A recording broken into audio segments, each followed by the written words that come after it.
이 말씀을 들으시는 또 선교사관학교 생도 여러분 안녕하십니까? 저는 서종원 앞에 동작 중앙교회를 섬기고 있는 이성진입니다. 이렇게 한 주를 여는 이른 아침에 물론 다른 시간대에 계시는 분들도 계시겠지만 이렇게 하나님의 말씀 안에서 함께 교제할 수 있게 되어서 정말 기쁘게 생각합니다. 여러분은 요즘 좀 한가하게 지내시는 것 같습니까? 아니면 좀 바쁘게 지내시는 것 같습니까? 바쁘죠, 그죠? 굉장히 바쁩니다. 저도 지난주부터 굉장히 바쁜 시간을 보내다가 오늘 아침에 겨우 이곳에 지금 와 있고요. 아마 지금 이 현장에 계신 분들도 방송으로 또 예배에 참석하시는 모든 분들도 바쁘다라는 말을 아마 입에 달고 사실 정도로 우리를 한가하게 놔주지 않는 그런 세상인 것 같습니다. 그래도 한가하게 사는 것보다 좀 바쁘게 사는 게 좀 더 낫지 않겠습니까? 그죠? 뭔가 할 일이 있다는 이야기니까 남들 보기에도 그렇고 내 자신이 나를 바라보기에도 좀 더 뿌듯한 그런 삶인 것 같습니다. 여러분, 그런데 우리가 생각해 봐야 할 것이 있는데 우리가 정말 의미 있게 혹은 쓸모 있게 바쁘게 사는지는 생각해 볼 여지가 있다라는 것입니다.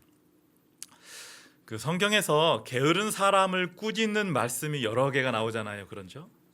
성경에 이 게으른 사람에 대한 이야기가 이렇게 좀 나오는데요. 그중 가장 유명한 말씀, 여러분 딱 게으른 사람 하면 성경에서 생각나는 말씀 뭐가 있습니까? 게으른 자여 먹지도 말라. 잠언 6장 6절에 게으른 자여 누구에게 가서? 개미에게 가서 그가 하는 것을 보고 지혜를 얻으라는 그 말씀이 잘 알려져 있죠. 그죠? 그런데 이 말씀만큼 잘 알려져 있지는 않은데 우리가 기억하면 좋을 말씀이 잠언에 또 있습니다. 잠언 26장 14절 말씀인데요. 현장에 있는 분들 한번 따라서 읽어볼까요? 문짝이 시작. 문짝이 돌적 위를 따라서 도는 것 같이 게으른 자는 침상에서 도느니라. 여러분, 이 돌적 위가 무슨 말인지 아십니까? 돌적이라는 것은 이 문짝을 문설주에 달아서 여닫게 하기 위한 장치입니다. 문에도 그런 것들이 달려 있고 제 노트북에도 그런 게 있어서 이렇게 화면을 이렇게 여닫을 수 있도록 달려 있는 하나의 부속이죠. 영어로는 힌지라고 하는데요. 그런데 가끔은 이렇게 문을 여닫을 때마다 끼익끼익 소리가 나는 그런 문들이 있습니다. 어디에 문제가 있어서 이런 소리가 나는지 다들 아시지요? 어디에 문제가 생기면 이런 소리가 납니까? 돌적 위에 문제가 생기면 이렇게 끼익끼익 소리가 나요. 그럴 땐 어떻게 해야 합니까? 기름을 좀 쳐줘야죠. 그런데요, 한번 이 문짝이 문설주에 달리게 되면 일단 문이라는 것은 열리든 닫히든 간에 계속 어디에 붙어 있게 되어 있습니까? 이 돌적이에 붙어 있게 되어 있습니다. 그러니까 이 문짝이 범위를 벗어났다라는 것은 문이 자유를 얻었다라는 이야기가 아니라 문이 어떻게 됐다라는 이야기예요. 고장났다라는 이야기죠. 그죠?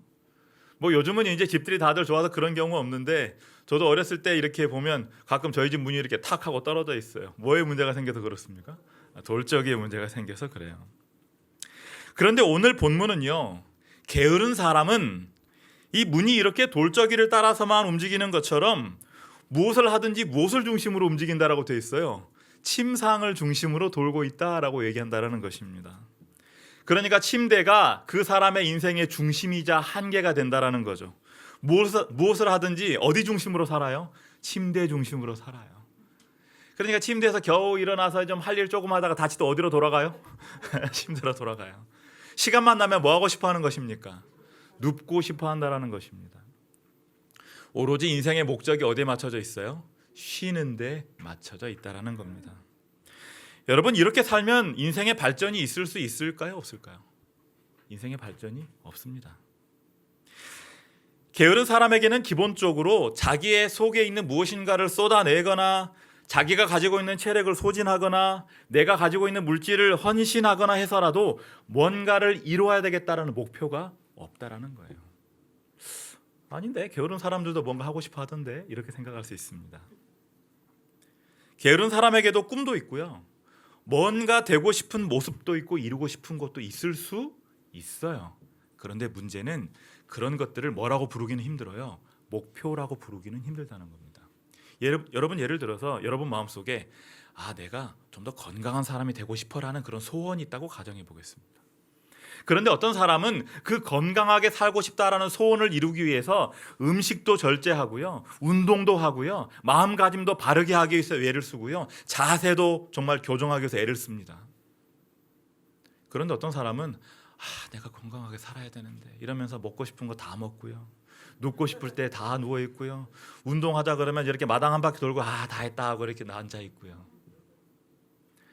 마음속의 소원은 똑같거든요. 그런데 분명한 차이가 있는 것입니다. 한 사람에게 있어서 그 소원이 행동으로 옮겨지면 그것은 뭐라고 부를 수 있냐면 목표라고 부를 수 있어요. 그런데 마음속으로 소원은 있는데 구체적인 삶의 행동이 따르지 않으면 그거는 목표라고 부를 수 있어요, 없어요? 없다라는 것입니다. 그렇기 때문에 이 침대를 중심으로, 침상을 중심으로 굴러가는 삶은 목표가 있다고 말할 수 있어요, 없어요? 목표가 없다고 말할 수 있다는 것입니다. 꿈은 있는데 구체적인 행동은 따라요, 따르지 않아요? 안 따르니까 그런 것입니다. 때로는 목표를 이루기 위해서 절제도 필요하고요, 희생을 해야 될 때도 있고 비용을 들여야 될 수도 있는데 그것들 다 하지 않으면 어떤 변화도 일어나지 않는 거예요. 그런데 이런 이야기가 별로 와닿지 않는 분들도 있을 겁니다. 왜냐하면 정말로요, 하루 종일 침상을 중심으로 사는 분들은 거의 없기 때문에 그래요. 그죠? 하루 종일 누워 있는 경우는 정말 몸이 힘들거나 아파서 그런 경우가 아니라면 그런 경우 거의 없습니다. 대부분 다 무엇인가는 하고 있다라는 거죠. 그죠? 그리고 오늘 시작하면서 말씀드린 것처럼 굉장히 바쁘게 산다라는 겁니다. 한가한 사람 없습니다.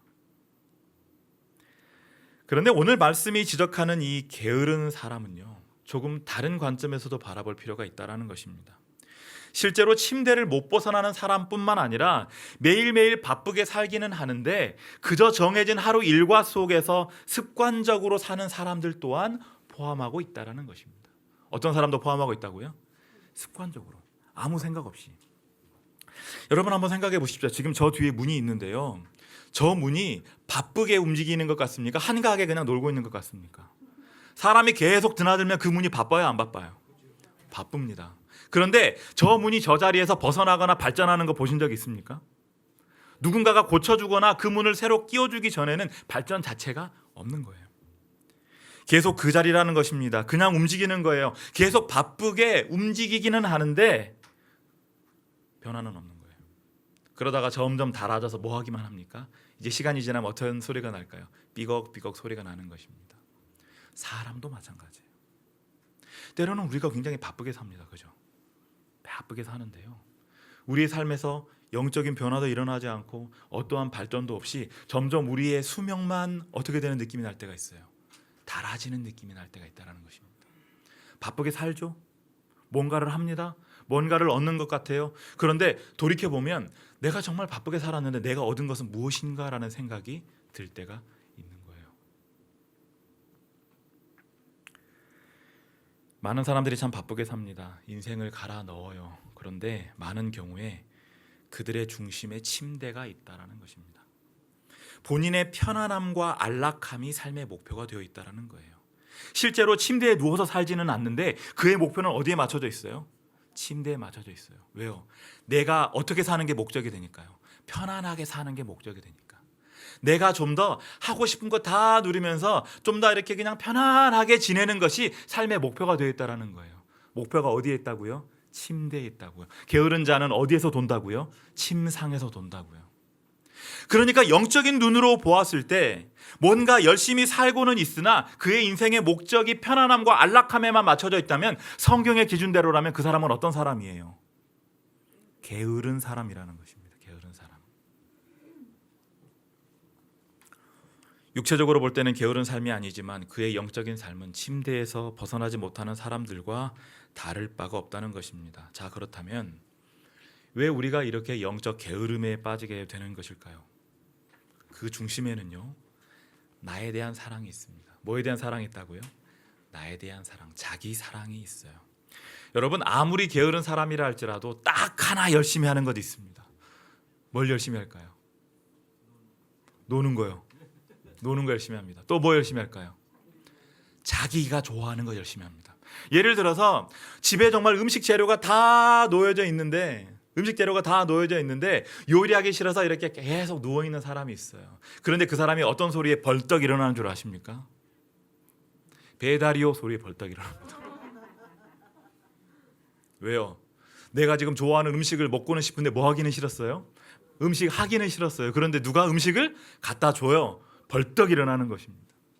요즘 이제 게임이 사회적인 문제가 많이 되고 있는데 어떤 사람이 하루 종일 컴퓨터를 붙들고 게임만 한다고 생각해 보겠습니다. 뭐 일단 직업의 기준으로 보면 그렇게 열심히 사는 모습은 아니죠.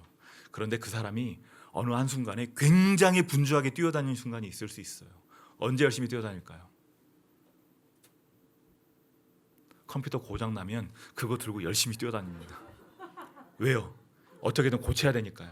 내가 좋아하는 것 해야 되니까요. 그러면 이 사람이 지금 컴퓨터를 들고 열심히 뛰어다니는 모습 보면서 이 사람이 참 부지런해졌네 이렇게 말할 수 있을까요? 없어요. 이 사람은 여전히 게으른 사람이에요. 그런데 내가 좋아하는 그것 하나를 못하게 되니까 어떻게든 그걸 해결하고 싶어서 아주 분주하게 뛰어다니는 것입니다. 그러다가 그게 해결되면 다시 어떻게 돌아가요? 원래 자리로 돌아가는 것입니다. 개과천선한 게 아니라는 거예요. 여러분 잘 생각해 보십시오. 나를 편안하게 하는 것, 내가 좋아하는 것 위해서 분주하게 뛰어다니는 것은 하나님의 눈에 보시기에는 부지런한 게 아니라는 것입니다. 어디 중심으로 사는 사람이라고요? 침대 중심으로 사는 사람이라는 것입니다. 앞서 말씀드린 대로 자기 중심적으로 움직이는 사람이라면 아무리 바쁘게 하루를 살고 분주하게 뛰어다닌다 해도 그 사람은 열심히 있는 사람이 아니라는 거예요. 그런데 이런 사람들과는 정확하게 정반대로 사는 사람이 있습니다. 하나님을 위해 사는 사람들, 특별히 하나님이 하시는 영혼 구원에 동역하며 사는 사람들이 있어요. 때로는 내가 좋아하는 일이 아닐지라도 나에게 고통과 어려움을 가져다주는 일이라 할지라도 하나님이 원하시니 하는 그런 사람들이 있습니다. 우리는 그런 사람들을 제자라고 불러요. 그리고 오늘 우리가 우리의 신분과 관련지어서 말씀을 드리자면 선교사라고 말할 수 있습니다. 여러분 19세기 후반에서 20세기 초반까지 선교사들을 대상으로 이분들의 평균 사역 기간을 조사한 적이 있습니다. 여러분 선교사님들이 보통 몇 년 정도 선교지에서 사역할 것 같습니까? 몇 년 정도 하실 것 같아요? 10년? 20년이요? 4년이요? 왜 갑자기 이렇게 4년으로 떨어집니까? 조사를 해봤더니요, 한 사람의 선교사가 몇 년 정도 일을 했냐면 2년, 길어야 5년을 넘기지 못했다 그래요. 선교지에 가서 언어도 배우고 그 사람들하고 사귀고 문화도 배워서 그들의 언어로 선교하기 위해서는 시간이 굉장히 많이 필요한데요, 실제로 그분들은 짧게는 2년, 길어야 5년밖에 사역을 못했다는 거예요. 왜 그럴까요? 이분들이요, 선교사가 되기 위해서 정말 어렸을 때부터 헌신적으로 준비한 분들이 대부분이에요. 그죠? 인생의 모든 것을 갈아 넣어서 나는 하나님의 일을 하겠다라고 결심한 사람들이란 말입니다. 그런데 겨우 2년, 5년밖에 일을 못해요. 왜 그렇게 되었을까요, 여러분? 집 나가면 고생이니까 내가 이제 더 이상 여기 있지 말고 집으로 돌아가야 되겠다. 이분들은요, 선교사의 사역을 스스로 중단한 게 아니라 중단당했다라는 거예요. 다시 말하면 그들 대다수가 박해와 핍박으로 혹은 질병으로 그들의 생명을 잃었기 때문에 그들이 평균적으로 선교지에서 선교했던 기간들을 따졌더니 2년에서 5년밖에 되지 않았다라는 거예요. 여러분, 그렇기 때문에 당시에 선교사가 된다라는 것은요, 죽음을 선택하는 것과 다르지 않았다라는 것입니다. 그리고 선교사가 되기로 선택하는 사람들도 이 사실에 대하여 이미 다 알고 있었다라는 거예요. 그래서 어떤 선교사는요, 이제 선교지로 떠나기 위해서 이삿짐을 싸는데요, 이삿짐을 우리처럼 컨테이너 박스에 넣지 않고 어디 넣어갔다 오면 관에 넣어갔대요. 관에. 내가 이 관 안에 이 물건을 가지고 가서 돌아올 때는 이 관 안에 들어서 나는 돌아올 것이다 라고 하는 것입니다. 그렇게 내가 그곳에 가면 목숨을 잃을 줄 알면서도 가는 것입니다. 누가 말씀하시니까, 누가 가라고 하시니까, 하나님께서 가라고 하시니까 가는 거예요. 그러니까 그들의 인생은 인생의 중심이 침대에 있는 것이 아니라 하나님의 말씀에 있다라는 것입니다. 그들의 편안함이 인생의 중심이 된 것이 아니라 하나님께서 주신 사명이 그들의 인생의 중심에 있다라는 거예요. 그렇기 때문에 그들은 선교사라고 부를 수 있는 사람들이었고, 그리고 그들을 통하여 예수 그리스도의 복음이 온 세상에 퍼져나갈 수 있었다라는 것입니다. 그리고 바로 그들 때문에 바로 오늘 우리가 이 자리에 앉아 있는 것입니다. 여러분, 대한민국이 스스로 예수 그리스도를 발견할 수 있는 기회가 있었습니까? 예수님이 우리나라에 다녀가셨나요? 누가 우리나라에 복음을 전해줬습니까? 바로 이런 선교사들인 것입니다. 특별한 사람들이 아니었습니다. 그들은 특별한 재주가 있는 사람들이 아니었어요. 오로지 마음속에 내 인생의 중심이 누구에게 있는 사람, 하나님에게 있는 사람, 예수님에게 있는 사람이 바로 우리나라에서 복음을 전한 것이에요. 그리고 그런 사람들이 뿌려놓은 믿음의 씨앗 때문에 대한민국이 지금과 같은 기독교 국가가 된 것입니다. 외국인들이 우리나라에 와서 야경을 보면 굉장히 놀란다고 하죠.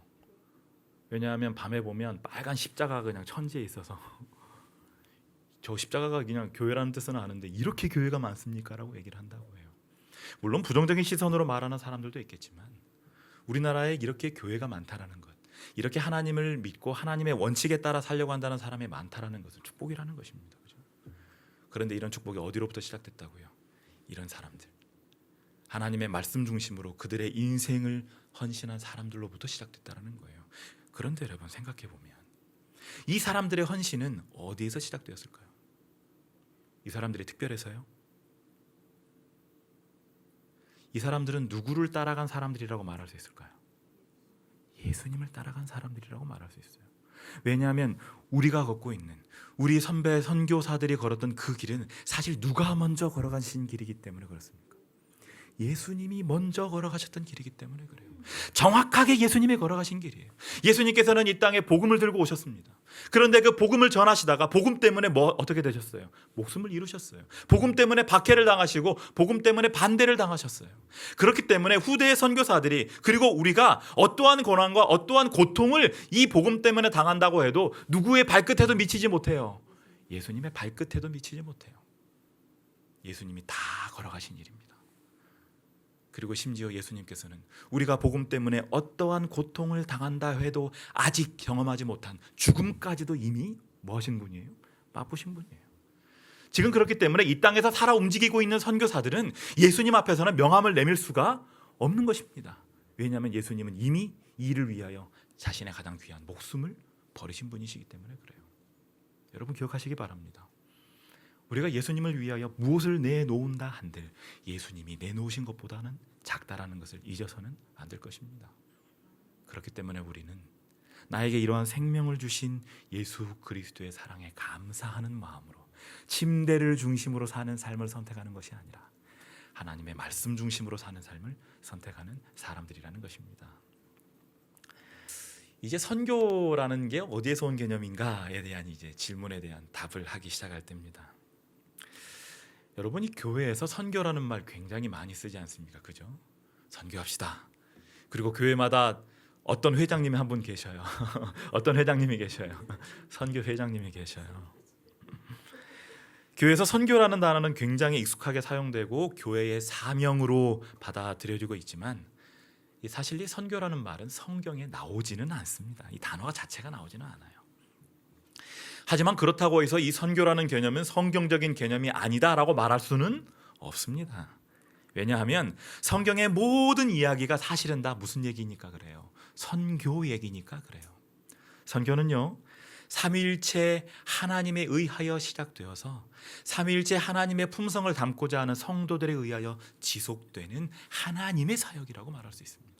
그렇기 때문에 성경의 모든 이야기, 하나님께서 인간을 사랑하셔서 인간에게 기별을 주셨고 그 기별을 받은 자들에 의하여 이루어지는 성경의 모든 역사 또한 하나님께서 사람을 위하여 사람을 통해 선교하신 이야기라고 말할 수 있다는 것입니다.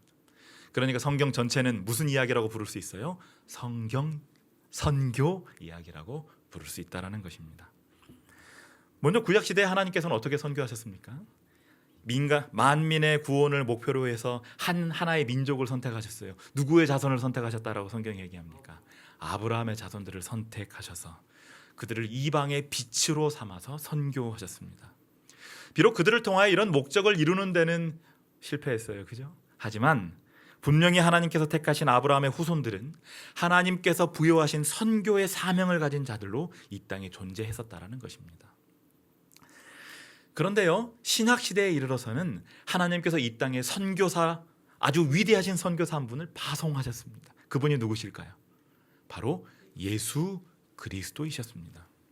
예수님을 이 땅의 선교사로 하나님께서는 파송하셨다라는 거예요. 이러한 예수님의 사명은 자신을 하나님께로부터 보내심을 받은 자라고 소개하시면서 나는 이 땅에 뭐하러 왔다라고 말씀하시는, 이 땅에 전도하러 왔다라고 말씀하시는 예수님의 말씀을 통하여 하나의 증거로서 주어지죠. 나는 이를 위하여 왔는데 뭐하러 왔다? 전도하러 왔다라고 말씀하셨던 것입니다. 자, 그러면 하나님께서는 이러한 선교 사역을 계획하시고 추진하시고, 예수님은 이 땅에 누구로 오셨다고요? 선교사로 오셔서 누구에 대하여? 하나님에 대하여 오해 없이 사람들에게 알려주시는 일을 하셨고요. 그러면 아버지 하나님과 아들 하나님이 이렇게 사역하셨다면 성령 하나님도 사역하실까요? 사역하셔요. 성령 하나님께서는 예수 그리스도께서 침례받으시고 물에서 올라오실 때, 그리하여 당신의 공생애가 시작되실 때 성령 하나님께서 내가 그 사역에 함께 하심을 보여주시기 위하여 비둘기와 같은 모습으로 임하셨다라고 되어 있어요. 그리고 그때 누구도, 아버지 하나님도 무엇으로 그 자리에 함께 하십니까? 목소리로 그 자리에 함께 하시죠. 예수님께서 공생애를 시작하시는 사건은 이처럼 삼위일체 하나님께서 이제는 협력하여 이 땅에서 당신의 선교 사역을 더욱 풍성하게 쏟아 부으실 것을 보여주는 하나의 상징으로 그 자리에서 나타났다라는 것입니다. 성령 하나님께서는 공생의 시작부터 예수님과 동행하셨고요, 생애의 끝까지 성령 하나님께서는 예수님과 동행하셨어요. 그리고 예수님께서 하늘로 가실 때 또 다른 누구를 보내겠다고 말씀하셨지요? 보혜사를 보내주시겠다, 성령을 보내주셔서 내가 너희와 함께 할 수는 없는 것처럼 보이지만 나는 성령을 통하여 너희와 함께 하겠다고 말씀하셨어요. 나는 이제 이스라엘이라는 한 지역에서 너희와 함께 했지만 성령 하나님께서는 온 세상에 예수 그리스도를 개인의 구주로 부르는 모든 자들과 함께 할 것이다 말씀하셨어요. 결국은 우리가 사용하는 이 선교라는 개념은 누가 하시는 일에서 나온 것임을 알게 되는 것입니까? 예수님, 하나님, 세 분 하나님께서 하시는 일에서 나온 개념임을 알게 되는 것입니다. 그러니까 성경에 선교라는 단어가 나오지 않았다고 해서 성경적인 개념이 아니다라고 말할 수 없는 것입니다. 선교는요, 성경의 개념입니다. 누가 하신 일이니까요? 하나님이 하시는 일이니까요. 우리가 사용하는 이 선교라는 단어는요, 이 보내다, 파견하다라는 뜻을 가진 라틴어 미토에서 유래했습니다. 이 성경은 이 히브리어와 헬라어로 기록되어 있잖아요. 이 성경에서 이 선교라는 단어에 해당하는 의미를 가진 그 단어가 3개가 있는데요. 구약 히브리어에 등장하는 살라흐라는 단어, 그리고 신약의 아포스텔로, 그리고 펜포라는 2개의 단어입니다. 그런데 이 구약의 살라흐라는 단어는요, 보내다라는 뜻으로 대략 800번 이상 이렇게 사용되었는데요. 인상적인 것은 이 동사의 주어로 하나님이 사용된 경우가 200회 이상 되었다라는 것입니다. 그러니까 주로 하나님께서 사람을 혹은 복음을 보내실 때, 사람을 파송하실 때 사용하는 단어가 바로 이 살라흐라는 거죠. 이에 더해서 이 구약 성경을 헬라어로 번역한 성경이 70인역이라고 되어 있는데요. 이 70인역은 보낸다를 뜻하는 이 헬라어 동사와 합성어의 4분의 3이 누구를 주어로 삼고 있냐면 하나님을 주어로 삼고 있어요. 그러니까 주로 이 보내는 일은 누가 하신다라는 것을 보여준다라는 것입니까? 하나님이 하신다라는 것을 보여주는 하나의 사례다라고 말할 수 있다는 거죠. 신약의 아포스텔로는요, 이 보내다라는, 떠나 보낸다라는 기본적인 의미에 더해서 어떤 특별한 목적이나 임무를 위해서 보낸다라는 의미를 갖고 있습니다. 그냥 이렇게 보내는 것이 아니라 그 사람에게 뭔가 사명을 주어서 그 일을 하도록 그 사람을 보낸다라는 의미를 담고 있어요. 특별한 목적을 이루기 위해서 어떤 사람을 선택해서 보내는 겁니다. 특히 예수님께서 제자들을 파송하시는 장면에서 이 단어가 사용됐어요. 마태복음 10장 5절에 보면 예수께서 이 12를 내보내시며 명하여 이르시되라고 되어 있거든요. 여기에 명하여 내보내시며가 아포스텔로인데요, 여기에 바로 사명을 주어서, 미션을 주어서 내보낸다는 의미가 사용되었다는 것입니다. 그래서요, 이 아포스텔로의 명사형이 아포스톨로스거든요. 이 말이 우리가 사도 베드로, 사도 요한 할 때 그 보내심을 받은 자라는 뜻으로 사도라는 단어가 되었다라는 것입니다. 결국 사도가 사람들에게 하나님의 기별을 가지고 나가서 전하는 사람이라는 뜻이 있는 것처럼 이 아포스텔로 보내다라는 의미의 단어의 성격이 분명히 사명을 띠고 보낸다는 의미가 있음을 알게 되는 것이죠.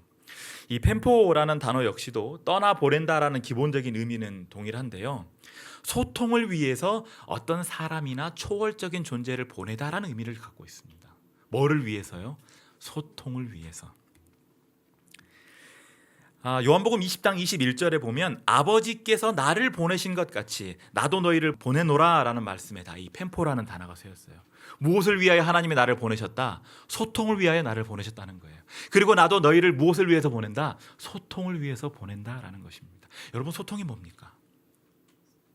말이 통하는 거죠, 그죠? 그런데 여러분, 한국 사람들은 다 같은 말을 씁니다. 무슨 말을 씁니까? 한국어를 써요. 그러면 같은 언어를 쓰니까 소통에 전혀 문제가 없겠네요.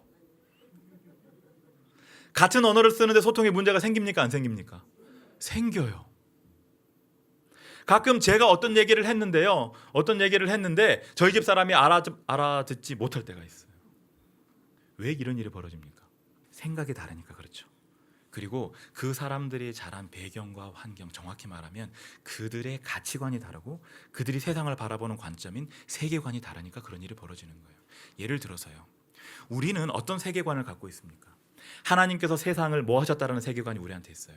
창조하셨다라는 세계관이 있어요. 그런데 어떤 사람들은 이 세상이 어떻게 만들어졌다? 저절로 만들어졌다라는 세계관을 갖고 있어요. 그래서 우리가 이렇게 전혀 세계관이 다르게 되면 이 세상의 시작부터라고 어떤 사람이 이야기를 했을 때 이해하는 게 다 다르다라는 것입니다. 그죠? 우리는 이 세상의 시작부터라고 하면 어떤 장면을 떠올려요? 하나님이 첫째 날에 무엇이 있으라? 빛이 있으라 하시는 그 장면을 떠올려요. 그런데 어떤 사람들은 이 세상의 시작부터 하면 뭐부터 떠올려요? 작은 세포로부터 이 세상의 어느 날이 시작되는 그 날을 떠올린다는 것입니다. 그러니까 서로 말이 통할 수 있어요, 없어요? 쉽지 않은 것입니다. 부부간에도 가장 가까운 사람들이니까 소통에 문제가 전혀 없습니까? 이때 너무 적극적으로 있다고 하시면 문제가 생길 수 있는데, 일반적인 사람들에게도 굉장히 많이 알려진 기독교 책 중에 하나가 5가지 사랑의 언어라는 책이 있습니다. 혹시 들어보셨습니까? 어떤 얘기냐면 부부간에 사랑을 주고받는 언어가 서로 다를 수 있다라는 거예요. 근데 그것이 심지어 몇 가지나 된다고요? 5가지나 된다는 이야기예요. 사실 주제에서 조금 벗어난 이야기지만 조금 해보자면 5가지 언어 중에 첫 번째가 뭐냐면 인정하는 말이라는 것입니다. 인정하는 말. 그러니까 아이고 나는 당신이 세상에서 가장 좋은 사람 같아요, 이런 이야기들. 여보, 나는 당신이 세상에서 가장 든든한 남편이에요, 이런 이야기들. 그런데 또 두 번째 언어는 뭐냐면 함께하는 시간이라는 거예요. 예를 들어서 내 남편이 나를 사랑해라는 것을 어떤 사람은 어떻게 받아들이냐면 남편이 나를 위해 시간을 얼마나 써주고 있느냐를 생각한다는 것입니다. 예를 들어서 5분밖에 안 써주면 5분만큼은 나를 사랑하는구나. 5시간 동안 나와 함께 해주면 나를 참 많이 사랑하는구나, 이렇게 된다는 거예요. 그런데 세 번째 사랑의 언어가 또 있어요. 뭐냐면 선물이에요. 어떤 사람은 남편이 혹은 아내가 선물을 안 해주잖아요. 나는 사랑을 안 받고 있어, 이렇게 생각한다는 겁니다. 네 번째는요, 스킨십이에요. 서로 손잡아주는 것, 그 이상의 것. 그리고 5번째 사랑의 언어는 봉사예요. 봉사가 뭡니까? 예를 들어 남편이 어느 날 갑자기 발을 다 걷어부시고 잘 하지도 못하나 막 설거지 해주는 거. 분명히 밥을 태울 것처럼 보이긴 한데 밥 해준다고 나서는 거. 계란 후라이를 해준다고 했는데 만들어 놓고 났더니 이렇게 계란찜이 돼 있고 이런 상황들. 나를 위하여 해주는 봉사를 어떤 사람은 사랑의 언어로 생각한다는 거예요. 그럼 예를 들어서요, 남편은 자기가 가장 우선적으로 생각하는 사랑의 언어가 봉사라고 생각한다고 보고 있습니다. 그런데 아내는요, 가장 큰 사랑의 언어가 함께하는 시간이라고 생각해 보세요. 예를 들어서 그렇게 되면 서로 소통이 안 일어날 수도 있어요. 왜냐하면 남편이 생각할 때 나는 우리 집사람을 위해서 봉사해 주는 게 가장 이 사람을 행복하게 해주는 거라고 생각하니까 집에 오는 날마다 온 집안을 다 쓸고 다녀요. 막 청소하고 요리도 하고 막 하는데 아내랑 대화는 안 해. 시간은 함께 안 보내요. 그러면 남편은 최선을 다해서 사랑을 표현했으나 아내는 부인은 사랑받았다고 생각할까요? 사랑 못 받았다고 생각할까요?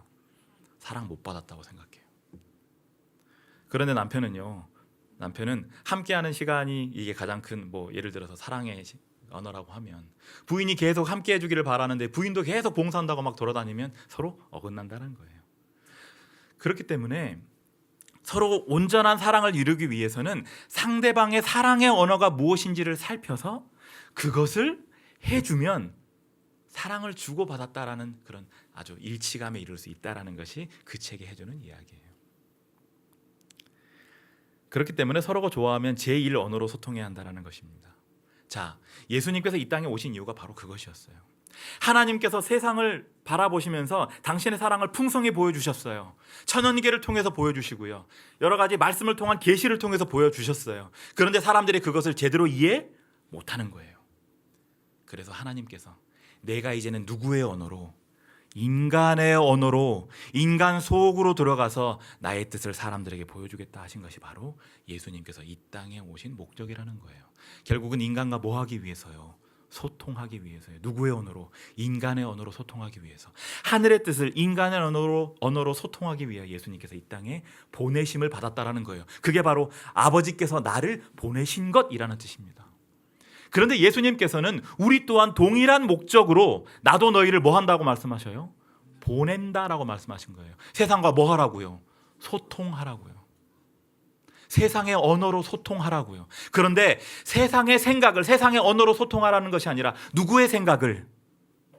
나의 생각을, 하나님의 뜻을 누구의 언어로? 세상의 언어로 전하라고 우리를 세상으로 보내신다라는 것입니다. 그게 누구라고요? 선교사라고요. 그러니까 선교사들이 때때로는 말이 통하지 않는 그런 오지로 가서 먼저 그들의 무엇부터 배우는 것입니까? 그들의 말부터 배우는 것입니다. 그들의 문화부터 배우는 거예요. 그들을 사랑하는 마음으로 배워서, 때로는 그것이 내 마음에 들지 않을 수도 있고 나를 당황스럽게 만드는 것이라 할지라도 그들의 언어로 그들과 소통하기 위하여 언어를 배우는 거예요. 예수님이 그리하셨고 우리도 그리해야 하는 것입니다. 이러한 개념들과 단어의 어원적 의미들을 통해서 이 다양한 학자들이 선교에 대한 정의를 내렸습니다. 제임스 패커라는 사람은 선교에 대해서 뭐라고 말했냐면 예수를 구주로 왕으로 모시도록 하는 것이라고 정의했습니다. J.D. 더글라스라는 사람은 사람들을 그리스도와 화목하게 하고 선도하는 일이라고 말했어요.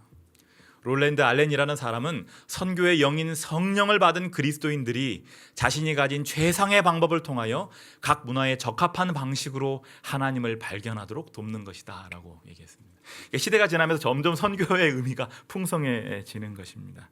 그리고 나머지는 제가 강목에도 좀 써놨으니까 참고하시면 되겠습니다. 그런데 많은 사람들에게 깊은 인상을 남겼던 이 선교에 대한 정의는 도널드 맥가브란이라는 사람의 것인데요, 이 사람이 아주 선교에 대한 종합적인 정의를 내렸습니다. 한번 좀 함께 읽어볼까요? 좀 길긴 한데요, 한번 함께 읽어보겠습니다. 예수 그리스도를, 시작. 예수 그리스도를 알지 못하는 자들과 예수 그리스도에게 전혀 충성을 바치지 않고 있는 자들에게 지리적, 문화적, 종교적 경계선을 넘어 가까이 다가가서 적절한 현장화를 통하여 예수의 복음을 전하는 것이며, 그들을 일깨워 예수 그리스도를 그들의 주와 구주로 받아들이게 하여 선교지 교회에 신실하며 믿음직하며 책임감 있는 구성원이 되게 하는 것이다. 그리고 성령의 인도하심에 따라 복음 전도와 정의 실현을 위하여 일하며 하나님의 뜻이 하늘에서 이루어진 것 같이 선교 현장에서도 이루어지도록 협력하는 것이다 라고 얘기하는 것입니다. 그러니까 하나님을 알지 못하는 사람들, 예수님을 모르는 사람들에게 복음을 전해주어서 그들이 비록 우리와 지리적으로 떨어져 있고 문화적으로 떨어져 있을지라도 우리가 그 경계를 넘어 그들에게 가서 예수 그리스도를 전하는 것입니다. 그런데 적절한 현장화를 통해, 말하자면 그들의 언어를 통해, 그들이 현장에서 사용하는 언어와 문화에 맞춰서 그들에게 복음을 전해서 그들이 이제는 예수 그리스도의 제자가 되고 그들이 교회의 구성원이 되게 하는 것, 그리하여 그 교회를 통하여 그들이 또다시 선교사가 되게 하는 것, 그리하여 그곳에 하나님의 나라가 세워져서 하늘의 뜻이 땅에서 이루어진 것처럼 그곳이 하나님 나라 되게 하는 것, 이것이 바로 뭐라고요? 선교라고 얘기하고 있다는 것입니다. 여러분, 이런 여러 학자들의 정의를 종합해 볼 때 선교는요, 하나님의 사랑을 자신의 삶을 통해서 자신의 희생적인 삶을 통해서 세상에 증명하고 전달해서 나를 닮은, 예수를 닮은 예수의 제자들을 만들어내는 일이다라고 정의할 수 있다는 것입니다. 그렇기 때문에 우리가 선교사라고 한다면 이런 모습으로 이 일을 위하여 살아야 한다는 것입니다. 여러분, 이 일을 위해서 사시겠습니까? 이 일을 위해서 살고 계십니까? 그렇다면 여러분은 진짜 선교사인 것입니다. 자, 그렇다면 이 성경에서 우리가 선교에 대한 근거를 찾을 수 있는가? 맞습니다. 있습니다. 성경은 창세기를 통해서 전 세계가 하나님께서 지으신 피조물임을 선언하는 것으로 시작되지요. 시편 24편 1절은 땅과 거기에 충만한 것과 세계와 그 가운데 사는 자들은 다 여호와의 것이다 라고 말하고 있고요. 사도행전 17장 26절은 인류의 모든 족속을 한 혈통으로 만드사 온 땅에 살게 하셨다라고 증언하고 있습니다. 그러니까 온 세상이 누구를 섬기도록 지음을 받았다라는 거예요. 하나님을 섬기도록 지음을 받았다라는 것입니다. 하지만 한 하나님을 알고 섬기도록 만들어진 우리 인간이 뭐 했습니까? 타락했어요. 이러한 결과는 회복을 위한 하나님의 강렬한 열망을 불러일으킨다는 것입니다. 왜요? 우리는 원래부터 누구의 자녀로 태어났으니까, 하나님의 자녀로 태어났어요. 그런데 이 땅에 하나님을 알지 못하는 사람들이 있다는 것은 그들이 원래부터 그렇게 태어났다라기보다는 그들이 하나님을 뭐 했다라는 거예요? 잊어버렸다는 거예요. 하나님이 그들을 뭐 했다라는 것입니까? 잃어버렸다라는 거예요. 그러니까 여러분, 아버지가 자녀를 잃어버리면 포기할 수 있어요, 없어요? 포기할 수 없는 것입니다. 그러니까 누구보다도 간절한 선교사적인 사명을 가지고 선교적인 열망을 갖고 계시는 분은 누구라고 말할 수 있어요? 하나님이라고 말할 수 있는 거예요. 왜냐하면 하나님은 지금 자녀를 잃어버린 당사자이기 때문에 그렇습니다. 온 세계가 다 하나님의 것이었는데 잃어버리신 것입니다. 그런데 정당하게 내주신 것도 아니에요. 사탄이 속임수로 강탈한 것입니다. 지구를 인류에게 맡겨놨는데 그 청지기인 사람들이 범죄함으로 빼앗긴 거예요. 그렇기 때문에 하나님은 강렬한 열망을 가지고 무엇에 나서신다고요? 선교에 나서실 수밖에 없다라는 거예요. 그래서 구약 성경은 아브라함을 부르셔서 이스라엘 백성을 택하심으로 그들과 언약을 맺고 그들로 선교적 역할을 감당하게 하신 하나님의 구속적인 관점을 보여주는 것입니다. 특별히 아브라함에게 주신 말씀, 땅의 모든 족속이 이방인이 너로 인하여 복을 얻을 것이니라는 이 말씀, 이 모든 족속이라는 표현이 이방인이라는 뜻을 가졌음을 이렇게 염두에 둘 때 하나님께서 이 아브라함을 부르시는 그 단계로부터 이미 그 당신의 자녀들 안에 누구를 포함하고 있었음을 보여줍니까? 이방인들까지 포함하고 있었음을 보여주고 있다는 것입니다.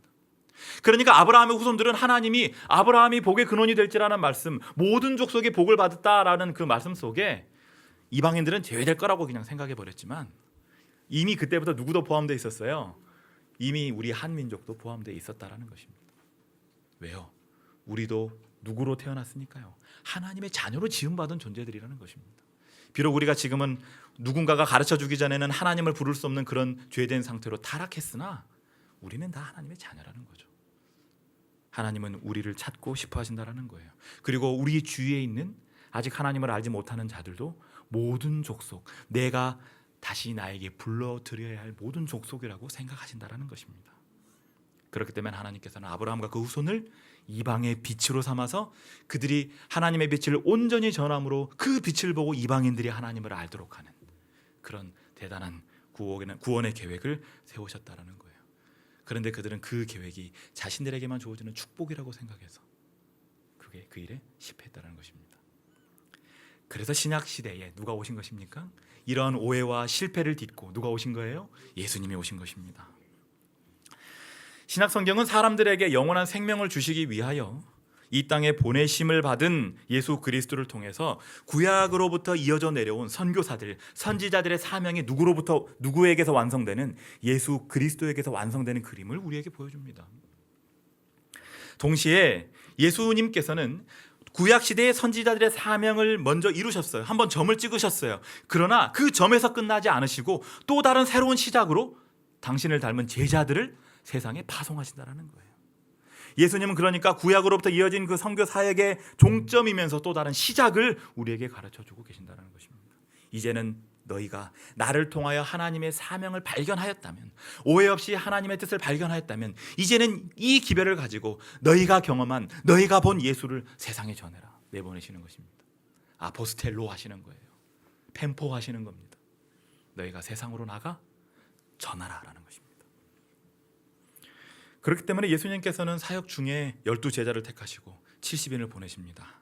그리고 죽으심과 부활 후에는 예수님을 주님으로 부르는 모든 제자들을 세상 끝까지 파송하시는 장면을 보여주셔서 이 선교 사명이 이제는 예수 그리스도로부터 제자들에게로 대위임되었음을 보여주신다는 겁니다.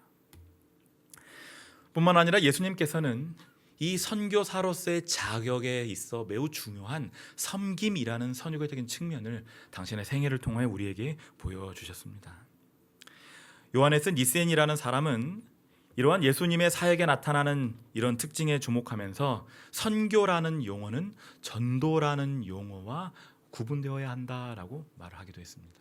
왜냐하면 이 전도라는 단어는 이게 무엇에 많이 포커스를 맞추고 있냐면 기별을 전한다라는 것에 많이 맞춰져 있으니까 그래요.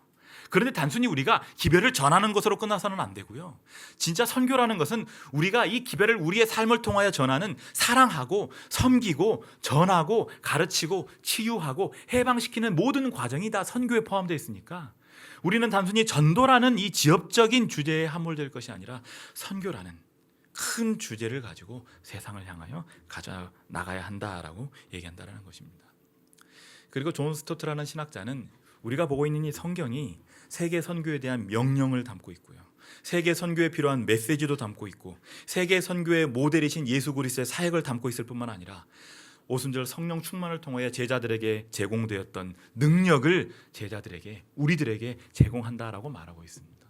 그러니까 성경은 우리의 선교에 있어서 근거가 될 뿐만 아니라 선교의 재료가 될 뿐만 아니라 선교의 권능을 제공하는 능력의 근원이 될 수 있다라는 것입니다. 그러니까 내가 선교한다라고 말하면서 하나님의 말씀을 가까이 하지 않는다? 있을 수가 없는 일이라는 것입니다. 그가 아무리 아름다운 언어로 유창한 언어로 하나님의 기별이라고 전한다 할지라도 그가 하나님의 말씀을 통하여 지속적으로 하나님의 뜻을 공급받지 않는다면 그는 소리나는 구리와 울리는 꽹과리 같은 사람의 언어로 사람들 앞에 나가는 것과 다르지 않다라는 것입니다. 그러므로 선교사들이시여 하나님의 말씀을 사랑하시겠습니까? 사랑하고 계십니까? 하나님의 말씀 가지고 세상으로 나가게 되시기를 간절히 바랍니다. 자, 그렇다면 이 성경에 나타난 죄인을 다루시는 하나님의 모습이 보여주는 귀한 선교 원리가 있습니다. 사실 이 선교의 그런 메시지는 성경에 너무 풍성하게 주어져 있기 때문에 너무 우리가 다양하게 접근할 수 있는데요. 저는 오늘 그 중에서 하나, 어떻게 보면 두 가지라고 말할 수 있는데 아주 특별한 하나의 기별에 좀 중심을 두어서 이 선교라는 것을 성경을 통하여 좀 이렇게 알아보도록 하겠습니다. 자, 원래 사람은요 죽도록 만들어졌습니까? 영생하도록 만들어졌습니까? 영생하도록 만들어졌습니다. 그런데요 사람이 죄를 짓자마자 사람은 무엇을 잃어버렸어요? 영생을 잃어버렸어요. 그런데 성경은 사람이 영생을 잃어버리게 된 하나님의 조치가 있었다라고 얘기합니다. 하나님이 사람이 어디로 나가는 것을 막으셨다라고 돼 있어요. 생명나무로 나아가는 것을 막으셨다라고 돼 있습니다. 그러니까 사람이 죄를 짓자마자 하나님이 생명나무 열매로 나아가는 길을 막으셔서 사람이 더 이상 그 생명나무 열매를 따먹고 영생하는 것을 막으셨다라는 것입니다. 하나님이 인간이 죄를 지었으니까 벌 주시려고 그렇게 하셨구나. 대부분 그렇게 생각합니다. 그죠? 그런데 여러분 생각해 보십시오. 사람이요 지금 이런 모습으로 죄 짓고 서로 싸우고 고통당하고 슬픔이 있고 서로 공격하고 속고 속이면서 영생한다고 생각해 보십시오. 행복일까요? 아니에요. 저주예요. 너무 안타까운 얘기지만 때때로 너무 오랜 시간 질병으로 고통당하게 되면 그분에게서 무엇이 꺾이는 걸 보게 되냐면 삶의 의지가 꺾이는 것도 보게 돼요. 왜냐하면 너무 삶이 고통스러우면 그런 생각을 할 수도 있다라는 거예요. 그런데 만약 아담과 하와가 죄를 지어서 죄의 결과를 온몸에 이제는 받아내면서 영생했다면 하나님 보시기에 그 모습은 좋았을까요? 불행했을까요? 불행한 것입니다. 그래서 하나님께서는 일단 무엇부터 막으신 거예요? 영생부터 막으신 거예요. 여러분 이게 어떤 분들은 단순히 그냥 저주라고만 생각하는데 물론 죄의 결과를 사람에 거두기 위해 죄의 삭진 사망이 그들에게 주어진 것이 맞지만 하나님께서 너네 이제는 그냥 영생에서 딱 끊어버려 이런 의미로만 그렇게 하신 게 아님을 우리가 생각할 수 있다는 것입니다. 자, 그러면요 원래 사람은 이 영생이라는 시간 속에 머무르도록 되어 있었는데 하나님께서 이 영생의 시간에 더 이상 머무르지 못하도록 끊으셨다라는 거예요. 그리고 이제는 우리를 다른 시간으로 안내하셨다라는 것입니다. 이제는 영생이 아니라 뭐가 있는 시간으로요? 끝이 있는 시간으로 안내하셨다라는 거예요. 그래서 사람은 이제는 죄인으로서 살다가 점점 늙어가다가 뭐 하게 되는 것입니까? 죽는 거예요. 끝이 있는 시간으로 하나님께서 우리를 옮기셨다라는 거예요. 그래요. 우리가 죄를 지어서 저주를 받는 거죠. 한편으로 맞습니다. 하지만 다르게 생각해 볼 수 있다는 거예요. 여러분, 아이가요 태어났어요. 그런데 어떤 아이가 원래는 엄마 뱃속에서 9달 이상 있다가 태어나야 되잖아요. 그죠? 그런데 6달 만에 태어났다고 생각해 봐요. 얼마나 작겠어요. 그죠? 숨은 겨우겨우 쉬고 있는데 이 아이를 자, 그래도 생명이니까 부모가 잘 키워보십시오 하고 부모님 옆에 딱 눕혀놔요. 그러면 그 아이 살까요? 죽을까요? 죽습니다. 그 아이는 어디로 데려가야 돼요? 인큐베이터로 데려가야 돼요. 부모와 같이 시간을 보낼 수는 없어요. 하지만 인큐베이터라는 특별한 공간에 뉘어놓고 그 아이에게 부모가 베풀어주는 사랑보다 더 집중적으로 사랑을 쏟아붓는 것입니다. 그죠? 그 아이가 숨 쉴 수 있도록 돕고요. 그 아이가 건강하게 체온을 유지할 수 있도록 체온 조정 장치를 달아두고요. 여러 가지 장치들을 붙여서 어떻게든 그 아이를 뭐 하려고 하는 거예요? 살리려고 하는 거예요. 여러분, 그렇기 때문에 그 아이는 지금 인큐베이터에 들어가 있는 것이 복인가요? 저주인가요? 복이에요. 엄마로부터는 떨어져서 특별한 공간 안에 들어갈 수밖에 없지만 그 아이에게는 그 시간이 축복이라는 거예요. 왜요? 그렇지 않으면 영영 뭐 할 것이니까? 죽을 것이니까. 하지만 인큐베이터에서 부모와 단절되어 시간을 보낸다 할지라도 그곳에서 잘 양육받고 잘 건강해지면 이제 누구의 품으로 돌아갈 수 있어요? 엄마 품으로 돌아갈 수 있다라는 겁니다. 제가 왜 이 얘기를 할까요? 헨리 클라우드가 쓴 크리스천 마음 코칭이라는 책에 보면 이런 얘기가 있어요. 하나님은 즉각적인 행동을 취하셨다. 아담과 하와를 영원한 고통으로부터 보호하시기 위해 영원이라는 시공에서 쫓아내시고 두루 도는 불칼을 두어 생명나무에 접근하지 못하도록 지키시고 지금 우리가 살고 있는 구속의 시간이라고 불리는 새로운 장소로 보내셨다. 편의상 구속의 시간을 구원의 목적을 위해 존재하는 인큐베이터라고 정의하도록 하자. 그 인큐베이터는 하나님께서 친히 사랑으로 잘못된 것을 고치실 수 있는 장소이다. 하나님이 창조하신 피조물이 병들었다. 하나님은 그 피조물을 수술하셔야 한다. 그래서 우리를 구속의 시간이라는 수술실로 데리고 들어가신다. 우리의 혈관에 은혜와 진리라고 하는 생명의 피를 수혈해 주신다. 이 수술로 환자에게서 악을 제거하고 거룩한 상태로 회복된 환자를 다시 영원으로 데리고 오시는 것이다. 여러분, 인간이 죄를 짓게 된 것은 그들이 진리에서 떠났기 때문에 그렇습니다. 최초의 인류에게 주신 하나님의 원칙은 그들이 피조물인 그들이 하나님의 말씀에 순종하며 살아가는 행복의 질서였어요. 피조물이 당연히 만들어주신 창조주의 뜻에 맞춰서 살아가야 하는 것이 맞는 질서였다라는 것입니다. 그런데 사탄이 그들에게 의심이라는 씨앗을 심었어요. 그래서 결국 그들이 누구의 뜻으로부터 떠나게 됩니까? 하나님의 뜻으로부터 떠나게 돼요. 결국 뭐에서 떠난 거세요? 진리에서 떠나게 된 것입니다. 따라서 진리를 떠나 생긴 하나님과 인간 사이의 관계적 균열은 어떻게든 해결되어야 하는데 그들이 진리를 떠나 이런 문제가 생겼기 때문에 그들에게 무엇이 회복되면 다시 관계가 회복될까요? 그들이 다시 진리를 되찾게 되면 그들은 다시 누구의 자녀로? 하나님의 자녀로 회복될 수 있다는 것입니다. 그렇기 때문에 하나님께서는 당신의 백성들과 나 사이에 이 진리라는 공통분모, 진리라는 증거가 있어야만 관계가 유지된다는 것을 보여주시기 위해서 이스라엘 백성들이 애굽에 팔려가서 정말 하나님의 백성이었으나 하나님의 백성이라는 사실을 다 잊어버리고 살다가 이제 그들이 출애굽해서 다시 이제 하나님의 백성으로 다시 부르심을 받는, 다시 선언되는 그 순간에 그들 앞에 무엇을 보여주셔요? 십계명을 보여주셔요. 하나님의 뜻인 십계명을 그들에게 보여주는 것입니다. 이제 이 뜻대로 너희가 살아야만, 이 계명이 너희의 삶 속에서 회복되어야만 너희와 나 사이에 무엇이 회복된다? 관계가 회복된다라는 것을 보여주기 위해서 그들에게 그렇게 하셨다는 겁니다. 그러니까 하나님의 백성이 무엇을 되찾을 때, 진리를 다시 회복할 때 그들은 하나님의 백성으로 살 수 있게 되는 거예요. 그래서 이 교회 이름이 진리 회복교회인 것이죠. 하지만 그들 스스로의 힘으로는 이 진리 안에 머무를 수 없다라는 것을 이스라엘 백성들은 광야 40년을 통해서 계속 증명했어요. 그죠? 그들은 광야에서 틈만 나면 하나님께 뭐 했습니까? 불평했어요. 그죠? 그들은 그런데 사실 하나님의 은혜 없이는 하루도 살 수 없는 사람들이었어요. 왜냐하면 그들은 날마다 만나를 먹고 있었거든요. 그리고 때에 따라 하나님께서 그들에게 반석을 통하여 물을 내려주셨거든요. 그러니까 그들이 지금 날마다 하나님 은혜로 살고 있는데도 조금만 불편함이 생기면 하나님께 원망해요. 차라리 우리가 애굽에서 살 때가 훨씬 좋았습니다. 우리 돌아가고 싶어요. 이렇게 말한 것입니다. 그러니까 그들 스스로의 힘으로는 하루도 그들은 하나님의 진리 안에 머무를 수 없는 존재임을 그들은 그들의 삶을 통해서 계속 증명했다는 거예요. 그런데 하나님은 계속 그들을 하나님 백성으로 붙들어 주셔요. 무엇으로 붙들어 주십니까? 구름 기둥과 불 기둥이에요. 하나님이 그들과 함께 하셔요. 하나님이 그들의 길을 인도하셔요. 하나님이 그들을 더위로부터 피하게 해주시고 추위로부터 피하게 해주셔요. 날마다 필요한 것을 공급하십니다. 그걸 뭐라고 부를 수 있어요? 은혜라고 부를 수 있는 거예요. 다시 말하면 하나님께서 은혜로 그들을 붙들어 주셨기 때문에 그들이 뭐 안에 머무를 수 있는 거예요? 진리 안에 머무를 수 있다는 것입니다.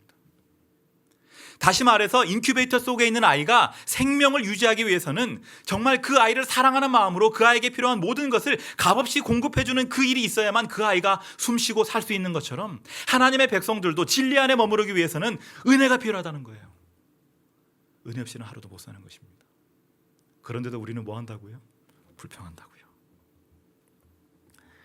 그렇기 때문에 광야에서요, 그들이 하나님 앞에 불평할 때 하나님께서 너네 현실을 봐라 라고 그들에게 불뱀을 보내셨어요. 그들이 막 물려 이제 죽어갑니다. 막 울부짖어요. 우리를 어떻게 살려주려? 그때 하나님께서 뭐라고 말씀하시죠?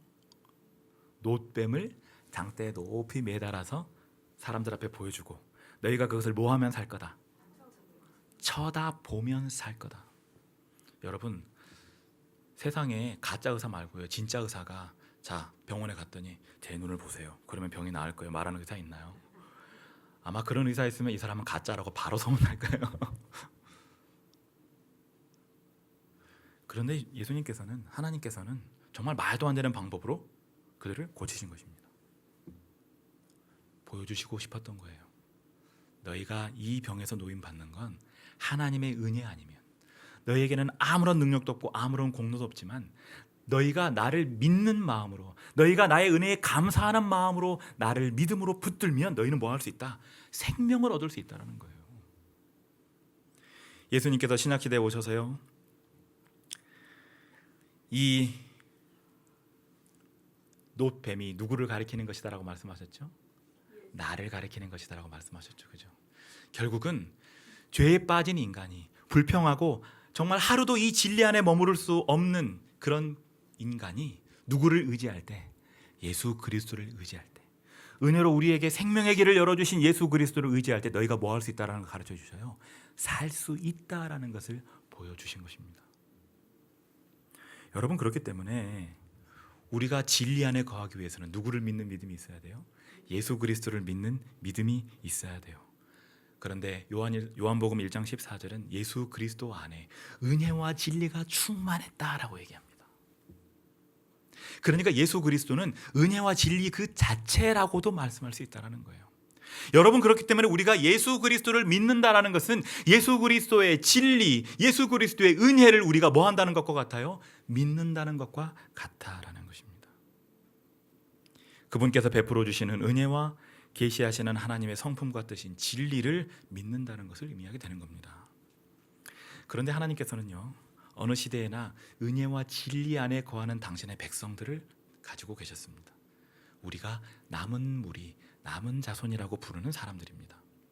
그들은 타락한 시대에 하나님의 심판을 경고했던 노아처럼, 안락한 생활을 버리고 하나님의 부르심에 순종했던 아브라함처럼, 모두가 다 우상 숭배에 빠져서 나 홀로 된 것 같은 외로움 속에서도 끝까지 하나님을 붙들고 전했던 엘리야처럼, 나라가 없어져 포로가 된 상황에서도 하나님만을 섬겼던 다니엘과 세 친구들처럼, 그들을 둘러싼 환경이 어떤 모습이든 상관없이 하나님을 굳게 의지했던 그런 백성들이에요. 그런데요, 계시록 14장 12절은 이 세상의 끝에 등장할 하나님의 편의 선자들 남은 무리에 대해서 기록하면서 그들의 특징이 하나님의 무엇과 계명과 무엇을? 예수 믿음을 지키는 자들이다라고 설명합니다. 자, 우리는 어렵지 않게 이들의 정체성이 하나님의 계명으로 표상된 진리와, 그죠? 예수 그리스도께서 은혜로 베풀어 주신 그 구원의 길을 믿음으로 받아들이는 것이라는 사실을 알게 돼요. 그러니까 남은 무리는 하나님의 계명과 예수 믿음을 가진 자들은 무엇으로 길러진 자들이라고 말할 수 있냐면 은혜와 진리로 길러진 자들이다라고 말할 수 있다는 것입니다. 인큐베이터 속에서 생명을 공급하기 위하여 정말 쏟아부은 그런 사랑을 먹고 아이가 자란 것처럼 하나님께서 지금 이 땅 마지막 시대를 살아가는 당신의 백성들을 은혜와 진리로 양육시키셔서 그들이 준비되면 그들을 데리고 어디에 가신다는 거예요? 하늘로 가신다는 거예요. 인큐베이터 안에서 건강하게 잘 자란 아이가 이제는 누구의 품으로 돌아가는 것처럼, 부모의 품으로 돌아가는 것처럼 지금 우리는 은혜와 진리라는 구속의 시간, 비록 끝이 존재하는, 일시적인 끝이 존재하는 구속의 시간에 머무르지만 우리가 은혜와 진리 안에서 잘 자라면 우리를 데리고 이제는 다시 어느 시간으로 가시는 거예요? 영원의 시간으로 가시는 거예요. 여러분, 그렇기 때문에 지금 우리가 살고 있는 이 시간은 저주가 아니란 말입니다. 지금 우리는 하나님의 사랑과 은혜를 풍성하게 경험하는 은혜의 시간 속에서 살고 있다는 거예요. 구속의 시간 속에서 산다는 것입니다. 여러분, 세상에는 어떤 우주가 예수 하나님께서 직접 인간으로 그들과 함께 되시는 그런 경험을 했습니까? 그죠? 오직 이 지구만 그 경험을 한 것입니다.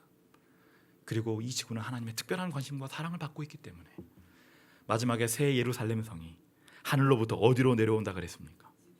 이 땅으로 내려와요. 그래서 이 지구가 우주에 무엇이 된다고 얘기합니까? 중심이 된다는 거예요, 여러분. 그러니까 지금 이 지구는 하나님의 특별한 사랑을 받은 그런 별이라는 것입니다. 그리고 생각해 보세요. 어떤 우주 거민이 정말 모세와 어린 양의 노래, 경험의 노래를 우리처럼 부를 수 있겠습니까? 내가 죄를 지어 정말 인생의 밑바닥을 경험했으나 예수 그리스도의 구원의 공로로 말미암아 내가 구원받았음을 증언하고 찬양하는 그 노래를 누가 부를 수 있겠어요? 우리밖에 부를 수 없는 것입니다. 여러분, 그렇기 때문에 우리가 살아가는 이 시간을 단순히 빨리 벗어야 될 그런 저주로만 생각하지 않게 되기를 간절히 바랍니다. 이 시간은요, 하나님의 은혜와 진리로 우리가 길러지는 시간이에요. 특별한 사랑을 받는 시간이에요. 온 우주의 관심이, 온 하늘의 관심이 우리에게 집중되어 있는 그런 시간이에요. 왜요? 아직 이 아이는 건강하지 않으니까요. 그리고 부모는 손가락을 꼽아가며 이 아이가 빨리 건강해져서 우리에게 돌아오기를 기다리고 있으니까요. 여러분, 그러니까 재림은 우리보다 누가 더 간절히 기다리신다고요? 예수님이 더 간절히 기다리신다고요. 인큐베이터에서 아이가 빨리 나오게 될 날을 기다리는 부모의 심정으로 우리를 기다리시는 것입니다. 여러분, 선교가 다른 게 아닙니다. 이러한 하나님의 사랑을, 그리고 당신의 삶이 정말 무의미한 삶이 아니고 빨리 벗어야 될 그런 삶이 아니라 당신이 이 삶 속에서 하나님의 사랑과 은혜를 발견해서 빨리 영혼의 시간으로 가기 위한 준비를 하는 그런 시간이라는 것을 우리가 가르쳐줘야 돼요. 이게 바로 뭐라고요? 이게 선교라는 것입니다. 그리고 이 일을 하는 사람이 선교사라는 거예요. 이 일을 먼저 깊이 경험하고 이 기별을 전하는 사람이 선교사라는 것입니다. 여러분, 이 일을 하기 위하여 부름받았음을 믿으십니까? 이 일을 하시겠습니까? 이 일은 정말 복된 일입니다. 하나님의 사랑을 경험하고 그 경험을 나누는 일이야말로 인간으로서 이 땅에 태어날 수 있는 가장 가치 있는 일이라는 사실을 잊지 말게 되기를 간절히 바랍니다.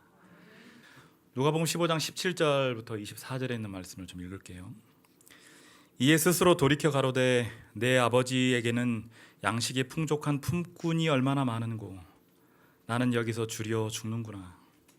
내가 일어나 아버지께 가서 이르기를 아버지여 내가 하늘과 아버지께 죄를 얻었사오니 이제부터는 아버지의 아들이라 일컬음을 감당치 못하겠나이다. 나를 품꾼의 하나로 보소서 하리라 하고 이에 일어나서 아버지께 돌아가니라. 아직도 상거가 먼데 아버지가 저를 보고 측은히 여겨 달려가 목을 안고 입을 맞추니 아들이 가로되 아버지여 내가 하늘과 아버지께 죄를 얻었사오니 지금부터는 아버지의 아들이라 일컬음을 감당치 못하겠나이다 하나 아버지는 종들에게 이르되 제일 좋은 옷을 내어다가 입히고 손에 가락지를 끼우고 발에 신을 신기라. 그리고 살찐 송아지를 끌어다가 잡으라. 우리가 먹고 즐기자. 함께 읽어볼까요? 이 내 아들은 시작. 이 내 아들은 죽었다가 다시 살아났으며 내가 잃었다가 다시 얻었노라 하니 저희가 즐거워하더라. 저는 이 말씀 속에 나타난 상황을 상상하면서 본문을 읽어 내려가다가 20절 말씀을 좀 오랫동안 주목하게 됐습니다. 왜냐하면 이 말씀을 보면서 익숙한 한 상황이 떠올려졌기 때문에 그래요. 여러분 한번 생각해 보시기 바랍니다. 오늘 본문 말씀대로라면 지금 이 아버지는 아들이 나타나기 전에 무엇을 하고 있죠? 집에서 일을 하고 있나요? 식사하고 계십니까? 기다리고 계셔요. 지금 아버지는 다른 무엇인가에 열중할 틈이 없어요. 누구 기다리는데? 아들 기다리는 일에 온 신경을 다 쓰고 있는 것입니다.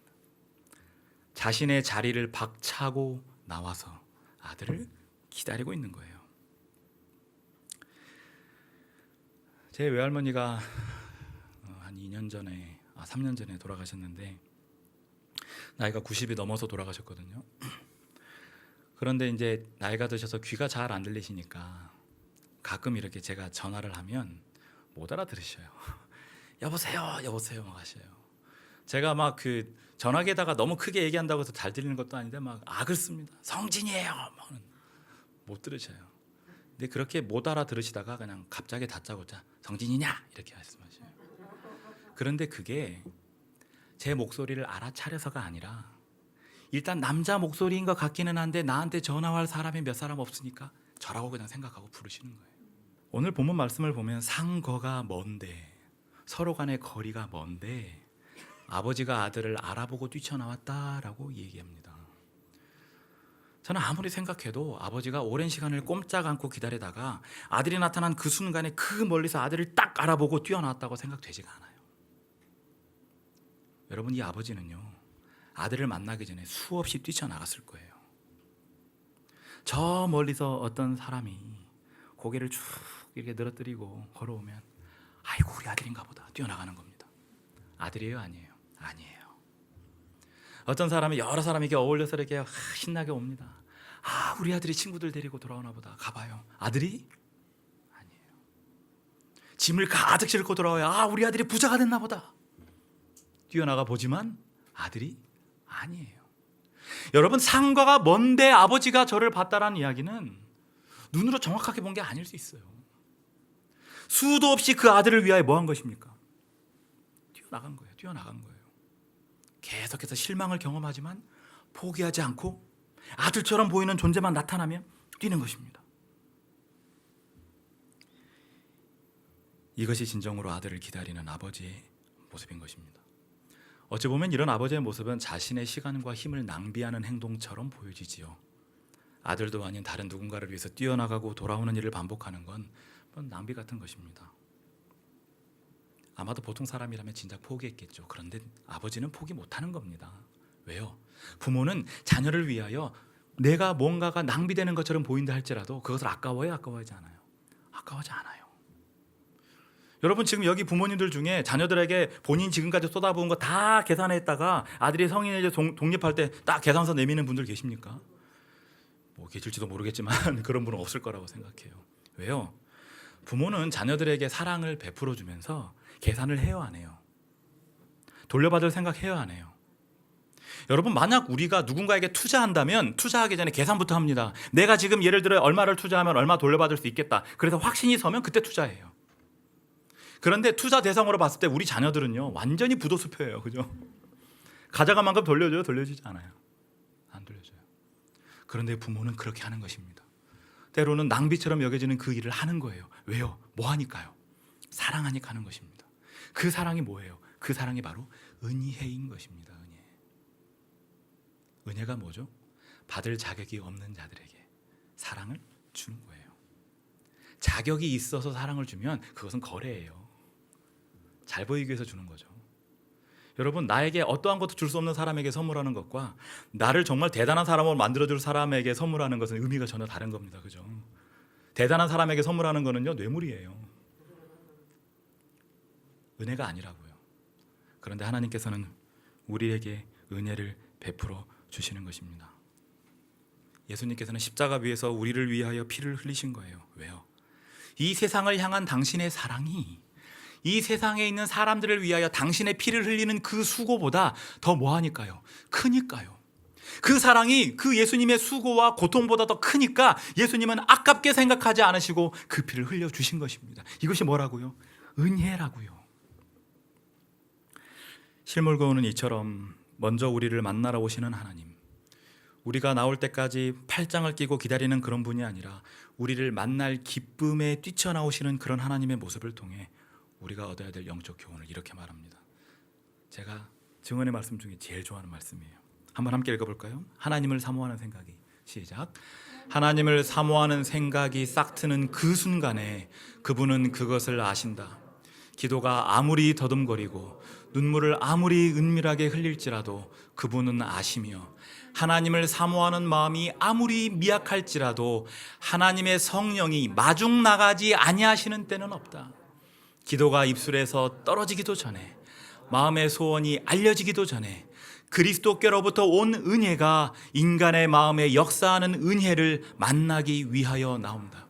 여러분, 죄인이 회개하는 모든 과정은 다 뭐라고 얘기하고 있냐면 은혜라고 얘기하고 있어요. 어떤 사람은 내가 예수께로 나아가야 되겠다고 생각하는 그것은 내가 생각한 것, 내 것이라고 생각하는 잘못된 생각이 있습니다.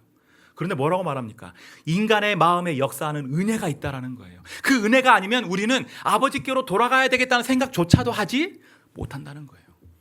여러분, 우리가 주님 만나는 거는요, 은혜와 은혜의 만남이에요. 근데 그 은혜가 다 누구의 은혜예요? 하나님 은혜예요.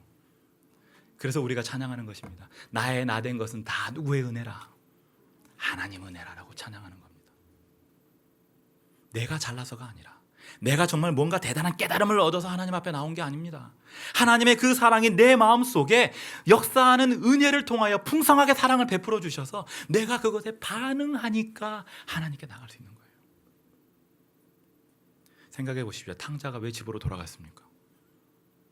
가진 거 다 잃어버리고요. 뭐가 기억난 거예요? 아, 우리 집에서는, 우리 아버지는 종들에게도 뭘 베풀어 주시는, 사랑을 베풀어 주시는 분이야. 그러니까 나는 아버지 집에 가서 뭐가 될 거야? 종이 될 거야. 그런데요, 탕자가 아버지에게 돌아와서 한 이야기를 다시 확인해 봅니다. 누가복음 15장 21절. 아들이 가로되 아버지여, 내가 하늘과 아버지께 죄를 얻었사오니 지금부터는 아버지의 아들이라 일컬음을 감당치 못하겠나이다 하나. 말이 여기서 끝나요. 그죠? 그런데 사실 탕자가 말을 다 못했어요. 왜냐하면 성경에 탕자가 내가 아버지한테 가면 이 말을 하리라라고 준비한 얘기가 나오니까 그래요. 그게 18절 19절에 나옵니다. 내가 일어나 아버지께 가서 이르기를 아버지여, 내가 하늘과 아버지께 죄를 얻었사오니. 여기까지 똑같지요? 지금부터는 아버지의 아들이라 일컬음을 감당치 못하겠나이다. 똑같지요? 나를 품꾼의 하나로 보소서 하리라 하고. 품꾼의 하나로 보소서, 이 말을 했습니까? 못했습니까? 못했어요. 이 말을 하려다가 아휴, 내가 아버지가 그냥 내가 이 말하면 그래 너는 종이다라고 할까 봐 이 말을 못했을까요? 실물교훈 204페이지는 아버지가 아들에게 이 말을 할 기회를 주지 않았다라고 얘기해요. 아버지는 아들이 품꾼의 하나로 받아달라는 요청을 할 기회를 주지 않았다라는 거예요. 기회를 안 줬어요. 아버지가 입을 막아버린 거예요. 왜냐하면 그는 그의 가정에서 가장 좋은 대접을 받아야 할 아들이요, 수종하는 남녀 종들의 존경과 섬김을 받아야 할 아들이었다. 아버지, 저는 아버지 아들이라 불릴 자격이 없어요. 저는 그냥 종이 될래요 하는데 아버지는 그 얘기를 들을 자신이 없는 거예요. 내 사랑하는 아들이 자기를 종처럼 대해달라는, 정말 너무나도 이렇게 상처받고 자존심이 떨어져서 정말 자기를 너무 하찮게 생각하는 그 말을 하는 것조차도 아버지 마음에는 뭐가 되는 거예요? 상처가 되는 거예요. 그만해. 그리고 뭐라고 얘기합니까? 이 아들을 위해서 소를 잡아라, 옷을 입혀라, 가락지를 끼워라. 이게 다 무슨 행동인가요? 너는 누구라는 증거를 계속 보여주는 거예요. 너는 내 아들이다. 너는 우리 집에서 존경받아야 될 내 아들이다라는 것을 보여주는 액션들을 계속 하는 겁니다. 여전히 너는 내 아들이다. 아버지, 저는 죄인입니다. 저는 아버지 앞에 나아갈 자격도 없습니다라는 말을 하기 전에 너는 여전히 내 아들이야. 우리 입을 막으시고 말씀해 주시는 거예요. 이게 바로 은혜라는 것입니다. 은혜. 우리가 이런 은혜 속에서 살고 있다라는 거예요.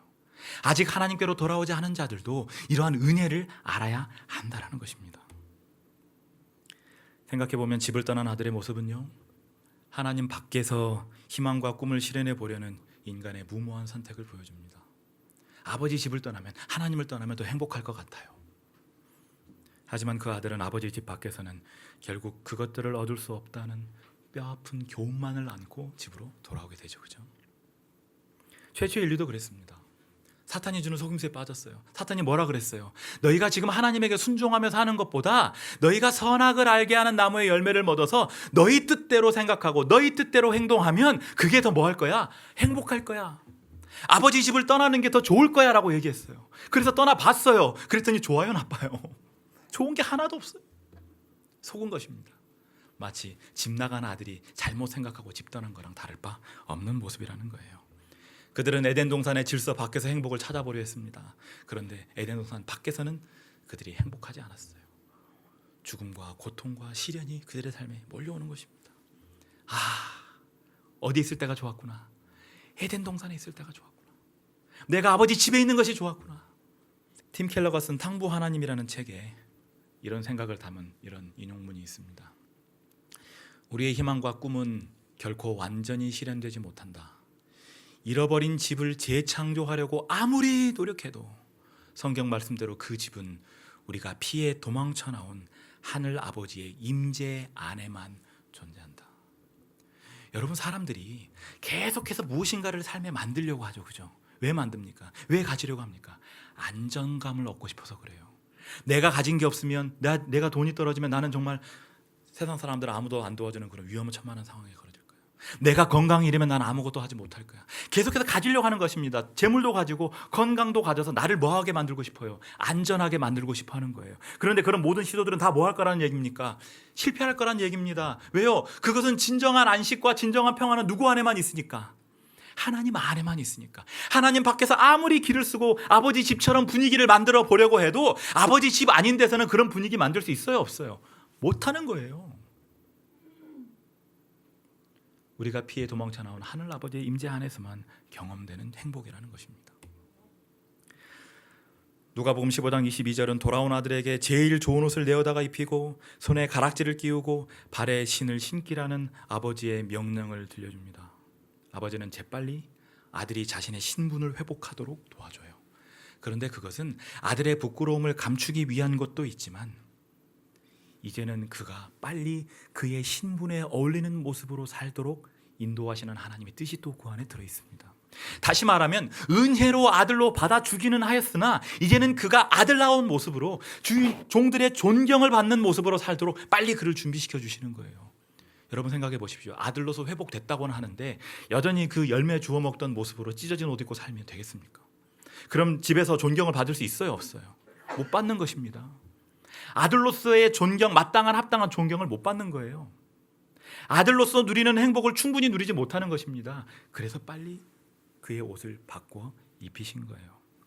이런 아버지의 모습은 그가 이 집에서 아들다운 모습으로 살아가야 한다는 메시지를 전하고 있습니다.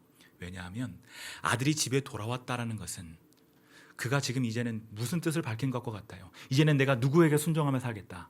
아버지의 뜻에 따라 아버지가 만들어 놓은 이 질서에 순응하며 순종하며 살겠다라는 뜻을 드러내는 것이기 때문에 그렇습니다.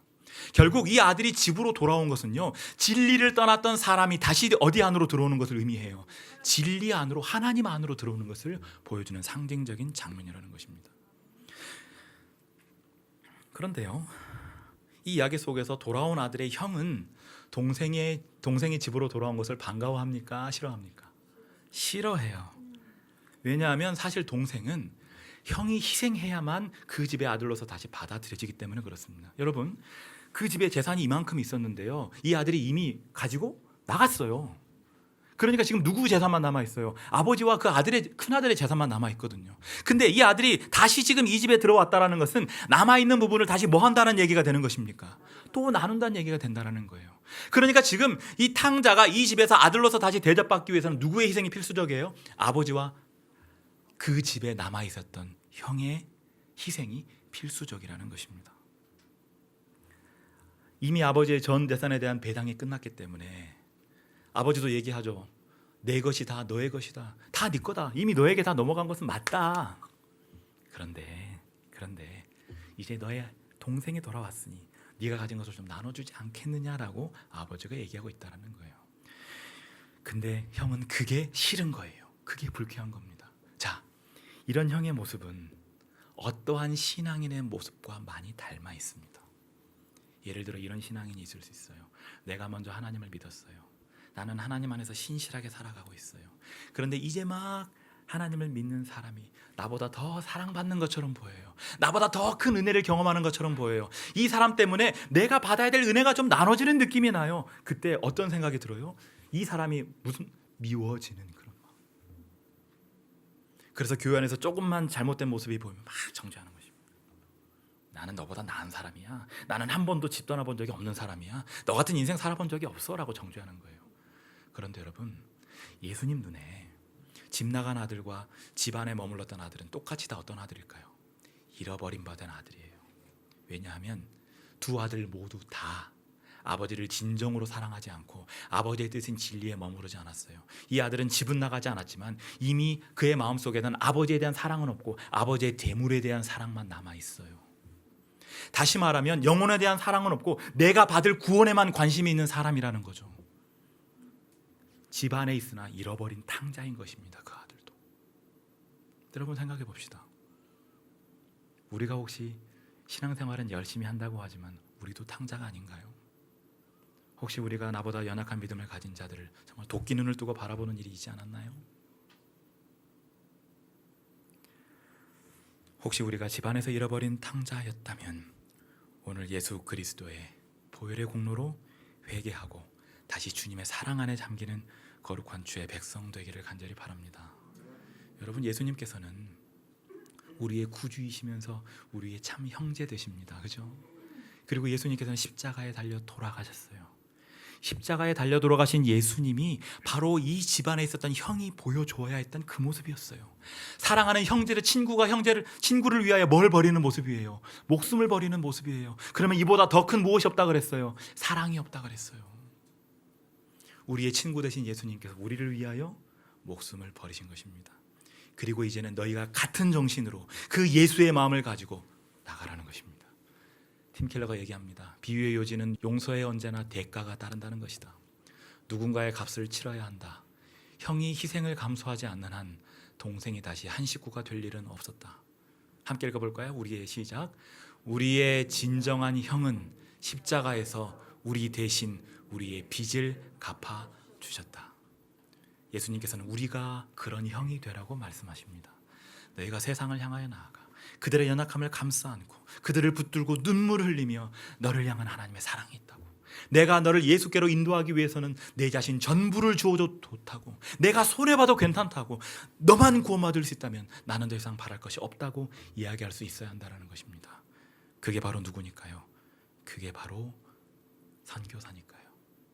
그런 선교사 되시겠습니까? 그런 선교사 되시기를 간절히 바랍니다. 또 하나 얘기가 있습니다. 두 번째 이야기는 가늠하다가 잡혀온 한 여인에 대한 이야기인데요. 서기관들과 바리새인들이 음행 중에 잡힌 여자를 끌고 와서 가운데 세우고 예수께 말하되, 선생이여, 이 여자가 가늠하다가 현장에서 잡혔나이다. 모세는 율법에 이러한 여자를 돌로 치라 명하였거니와 선생은 어떻게 말하겠나이까. 백성들의 지도자들이 한 여인 끌고 왔는데 가늠하다 잡힌 여인이었어요. 가늠은 십계명의 7번째 계명을 범한 죄였고, 그들이 말한 대로 모세의 법은 가늠죄가 생기면 그 남자와 여자 모두를 돌로 쳐 죽이라고 되어 있었습니다. 물론 시대 소망의 설명처럼 그들이 이 여인을 이용하여 예수님을 함정에 빠뜨리기 위해서 데려온 것이죠. 그죠? 그러니까 남자도 데리고 왔는 남자는 있어요, 없어요? 남자는 없는 것입니다. 표면적으로 그러나 그들의 주장은 틀릴 것이 없어 보였습니다. 그들은 그 여인을 끌고 와서 예수님께 목소리를 높입니다. 어떻게 할까요? 라고 묻고 있기는 한데 그들은 이미 이야기하고 있어요. 이 여인은 뭐 해야 합니다? 죽어야 합니다라고 말하고 있는 거예요. 예수님께 물으러 온 게 아니에요. 예수님 죽여야 합니다라고 말하러 온 거죠. 그런데 그때 예수님 반응이 어떻습니까? 7절부터 9절입니다. 그들이 묻기를 맞이 아니하는지라 이에 일어나 이르시되, 너희 중에 죄 없는 자가 먼저 돌로 치라 하시고 다시 몸을 굽혀 손가락으로 땅에 쓰시니, 그들이 이 말씀을 듣고 양심의 가책을 느껴 어른으로 시작하여 젊은이까지 하나씩 나가고 오직 예수와 그 가운데 섰는 여자만 남았더라. 그런데 시대 소망은 예수님께서 땅바닥에 쓰신 것에 대해서 이렇게 얘기하죠. 그들의 시선이 예수의 시선을 따라 땅바닥으로 쏠렸을 때 그들의 안색은 변화했다. 그들 앞에 그려져 있는 것은 그들 자신들의 생애의 숨은 죄의 비밀들이었다라고 얘기합니다. 지금 이 사람들이 이 여자를 끌고 와서 이 여자가 왜 죽어야 된다라고 말합니까? 이 여자가 뭘 지었다라는 거예요? 죄를 지었으니까 죽어야 한다라고 말하고 있어요. 근데 예수님이 아무 말씀하지 않으시고 그들의 앞에 뭔가를 쓰셨어요. 근데 무엇을 쓰셨다고요? 그들의 죄를 쓰셨어요. 자, 지금 이 사람들은 죄 지은 사람은 죽어야 한다라는 논리로 이 여자는 죽어야 합니다라고 말하고 있어요. 그러면 동일한 논리대로라면 그들에게도 죄가 있으므로 그들도 뭐 해야 되는 거예요? 죽어야 되는 거예요. 그러면 그들은 원래대로라면, 그들이 정말 그토록 사랑하는 율법대로라면 율법에 죄 지은 자는 돌로 치라 하였으므로 우리도 돌에 맞겠습니다라고 말해야 되는데 죽고 싶지 않으니까 어떻게 한 거예요? 슬금슬금 다 도망가 버린 겁니다. 그러니까 예수님께서는 지금 이 사람들에게 뭐라고 말하고 있냐면, 나는 지금 이 여자를 정죄하고 싶은 마음이 없어. 그것은 이 여인에게 베풀어주는 내 은혜야 라고 말하고 계셔요. 그런데 너희가 잊지 말아야 할 것이 있어. 누구도 이 은혜 때문에 살아있는 거야. 너희들도 이 은혜 때문에 살아있는 거야 라고 말하고 싶으셨던 거예요. 지금 너희가 모두가 숨쉬고 있는 것, 이 땅의 모든 인류가 숨쉬고 있는 건 다 하나님의 은혜라는 것을 보여주고 싶으셨던 것입니다. 앞서서 집안에서 잃어버린 아들에 대해서 얘기를 했는데 그 아들도 죄인이라는 거예요. 집을 나갔다라는 그런 구체적인 액션이 일어나지 않았을 뿐이지 그는 아버지를 사랑할 마음이 없었다니까요. 모두가 죄인인 것입니다. 모두가 다 누구의 은혜로 살고 있어요? 하나님의 은혜로 살고 있는 것입니다. 예수님께서는 그 여인에게 말씀하십니다. 나도 너를 정죄하지 아니하노니 가서 다시는 죄를 범하지 말라. 죄가 없으셨기 때문에 이 여인을 사면해 줄 수 있는 유일하신 분께서, 온 우주에서 유일한 희망이셨던 그분께서 이 여자를 용서해 주신 거예요. 이 여자는 아마 그 자리에 끌려왔을 때 언제 나에게 돌이 날라오나만 생각했을 거예요. 왜요? 빠져나갈 구석이 없다고 생각했거든요. 내가 죄를 지은 건 맞거든요. 그리고 내 죄가 발각된 것 맞거든요. 그리고 이 죄가 발각되면 죽는 것 알거든요. 희망이 있어요, 없어요? 없는 것입니다. 그런데 돌이 날라올 줄 알았는데 하나의 음성이 들려오는 겁니다. 나도 너를 뭐하지 아니하노니 정죄하지 아니한다. 나도 너를 뭐하지 않는다. 나도 너에게 돌 던질 마음이 없다. 나는 너를 용서했다라는 소리가 들려오는 거예요. 그녀에게 있어서 이 음성은 복음이었습니다. 하나님의 은혜를 보여주는 이야기였다라는 거죠. 이 타락한 영혼을 구원하기 위하여 예수께서는 가장 흉악한 육체적 질병을 고칠 때보다도 더 큰 이적을 행하셨다. 그분께서는 영원한 죽음에 이르는 영적 질병을 고치셨다. 마치 인큐베이터 안에 들어가 있는 아이가 스스로는 숨쉬지 못할 정도의 연약함, 그런 병을 가지고 태어난 것처럼, 그죠? 우리는 스스로는 내 죄의 문제를 해결할 수 없는 그런 연약함이 있었단 말입니다. 그런데 누가 그걸 고치신다고요? 예수님이 고치신다고 말하는 것입니다. 그런데 하지만 예수님께서 모세의 율법을 인정하셨다라는 것을 기억하는 게 중요합니다. 왜냐하면 분명히 율법이 음행이라는 죄에 대해서 요구하는 것은 죽음이었고 이 요구는 반드시 충족되어야 했기 때문에 그렇습니다. 예수님께서 법을 없애시면서까지 사람을 사랑하실 수는 없는 거예요. 왜냐하면 사랑과 공의가, 은혜와 진리가 언제나 균형 잡히신 분이 바로 누구시기 때문에요? 예수님이기 때문에 그런 것입니다. 율법이 육신으로 말미암아 연약하여 할 수 없는 그것을 하나님은 하시나니 곧 죄로 말미암아 자기 아들을 죄 있는 육신의 모양으로 보내어 육신의 죄를 정하사 육신을 따르지 않고 그 영을 따라 행하는 우리에게 무엇이 이루어지게? 율법의 요구가 이루어지게 하려 하심이라. 이 율법의 요구가, 우리는 충족시킬 수 없는 이 율법의 요구가 누구를 통하여 채워졌다고 말하고 있어요? 예수님을 통하여 채워졌다라고 말하는 것입니다. 우리는 원래 죽을 수밖에 없었지만 누가 우리의 죄를 대신 지시고 예수님이 죄를 대신 지시고 우리를 위하여 죄값을 치르셨으므로 우리는 그 은혜로 구원받는다는 거예요. 결국 탕자를 받아들이기 위해 형과 아버지의 희생이 필요했던 것처럼 여인에 대한 용서도 죄의 대가를 치르신 예수님의 희생에 기초되었음을 알게 된다는 겁니다. 앞서 언급한 대로 예수님께서 무리에게 하신 이 돌로 치라는 말씀은, 먼저 예수님이 돌로 치라고 하셨죠. 그것은 모세에게 주셨던 그 율법이 내린 선고가 여전히 유효하다는 사실을 드러냅니다. 왜냐하면 하나님의 율법은 천지가 없어지기 전에는 1.1획도 없어질 수 없는 것이기 때문에 그렇습니다. 그렇기 때문에 주님께서는 다시 그 여인에게 가셔서 다시는 죄를 범하지 말라라고 말씀하신 거예요. 이제는 네가 이 은혜로 구원을 받았으니 변화된 생애를 살라. 이제는 네가 구원받은 자로서 하나님의 진리 안에 살라라고 말씀하고 계신다라는 거예요. 이런 주님의 바람이 이루어졌을까요? 이루어졌습니다. 시대소망 462페이지 함께 읽어보겠습니다. 이 회개한 죄인은 시작. 이 회개한 죄인은 여인은 그분을 가장 신실히 따른 사람들 중에 하나가 되었다. 자, 희생적 사랑과 헌신으로 그녀는 예수님의 용서하여 주신 은혜에 보답하였다. 이 여인이 누구를 닮은 사람으로 살았다고요? 예수님 닮은 사람으로 살았다고요. 용서받은 죄인으로서 그 사랑에 감동해서 이제 내가 누구를 따르겠다고요? 예수님을 따르겠다고요. 그 길이 비록 고된 길일지라도 나는 예수님 따라 살겠습니다. 선교사의 삶을 산 것입니다. 여러분, 그러니까요, 선교사들은 은혜를 경험한 자로서 진리 안에 머무르는 자들이 되어야 하는 것입니다. 먼저 내가 그 은혜와 진리를 경험한 자들만이 뭐 할 수 있는 거예요? 전할 수 있는 것입니다. 그렇지 않다면 그들에게는 선교사로서의 사명을 이룰 수 있는 어떠한 능력도 존재할 수가 없는 거예요. 하지만 이 여인의 순종과 헌신은 그녀가 경험한 은혜에 대한 보답으로 이루어진 것이었습니다. 그죠? 그녀가 내가 용서받았다는 사실을 잊지 않고 살았기 때문에 그녀는 진리 안에 살 수 있었던 거예요. 그녀는 예수님 안에 살 수 있었던 겁니다. 그렇기 때문에 우리가 무엇을 잊어버리지 않는 것 중요합니까? 내가 죄인이었고 예수 그리스도의 은혜로 구원받은 자라는 사실을 잊지 않는 것은 무엇보다도 중요하다는 것입니다. 내가 그것을 잊어버리는 순간, 그래야 내가 교만하게 된 순간, 하늘에서 루시퍼가 타락했던 것처럼, 이 땅에서 아담과 하와가 타락했던 것처럼 내가 받은 은혜에 감사하지 않고 나를 높이는 정신이 살아날 때 우리는 하나님을 인정하지 않고 떠나는 일이 벌어지게 된다는 거예요. 진리에서 떠나게 된다는 겁니다. 무리가 가늠한 여인을 끌고 예수님 앞으로 나왔을 때 그곳에는 두 부류의 사람이 있었습니다. 나는 죄인을 정죄하기에 충분한 자격이 있다고 생각했던 자칭 의인들이 그곳에 있었고요.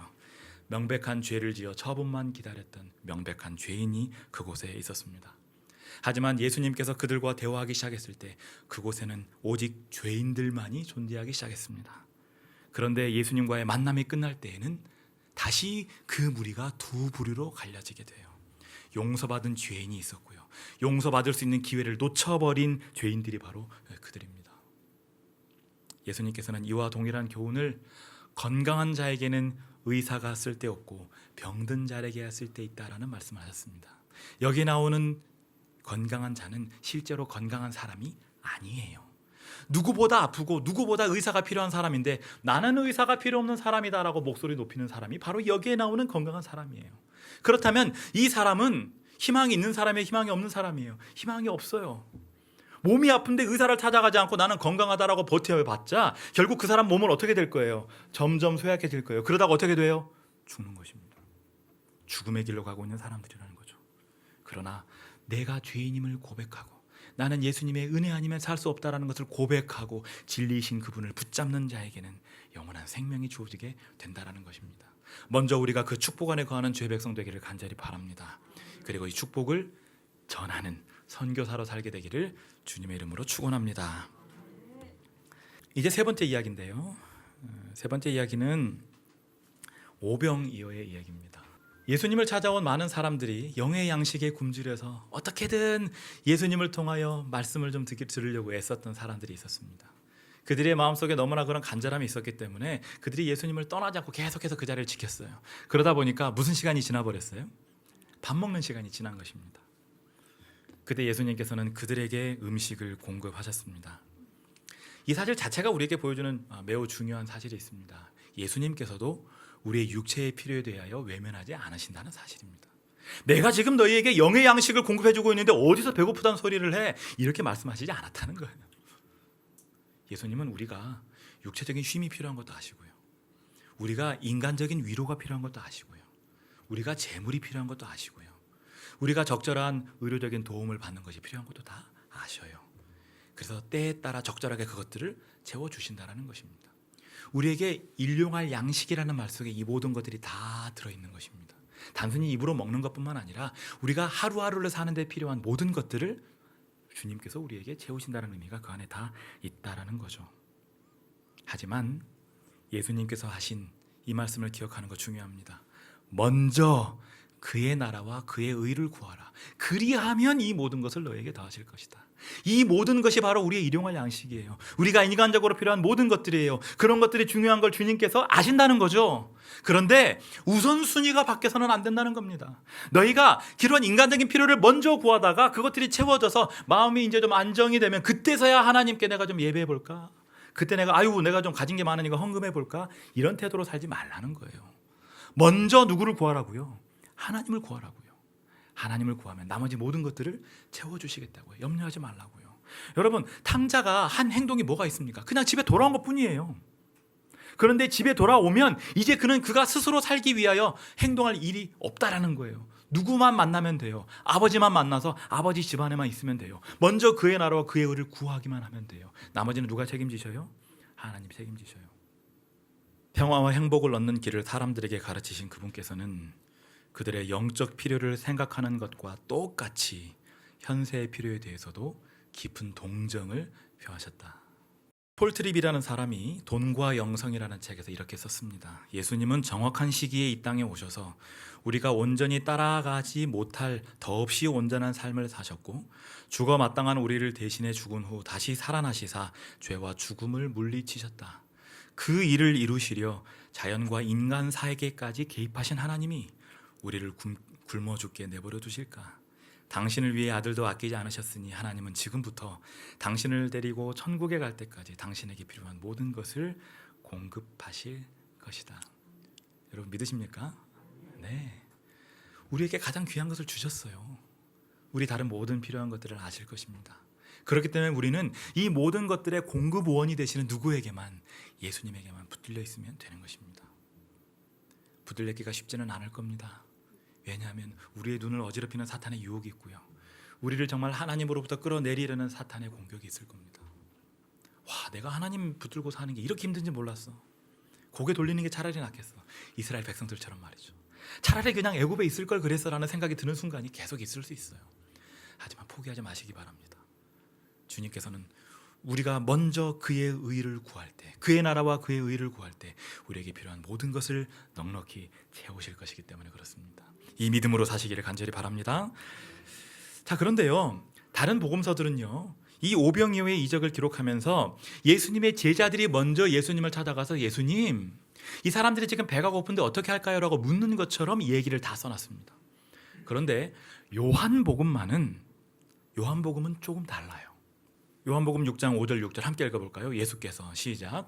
예수께서 눈을 들어 큰 무리가 자기에게로 오는 것을 보시고 빌립에게 이르시되 우리가 어디서 떡을 사서 이 사람들을 먹이겠느냐 하시니, 이렇게 말씀하심은 친히 어떻게 하실지를 아시고 빌립을 시험하고자 하심이라.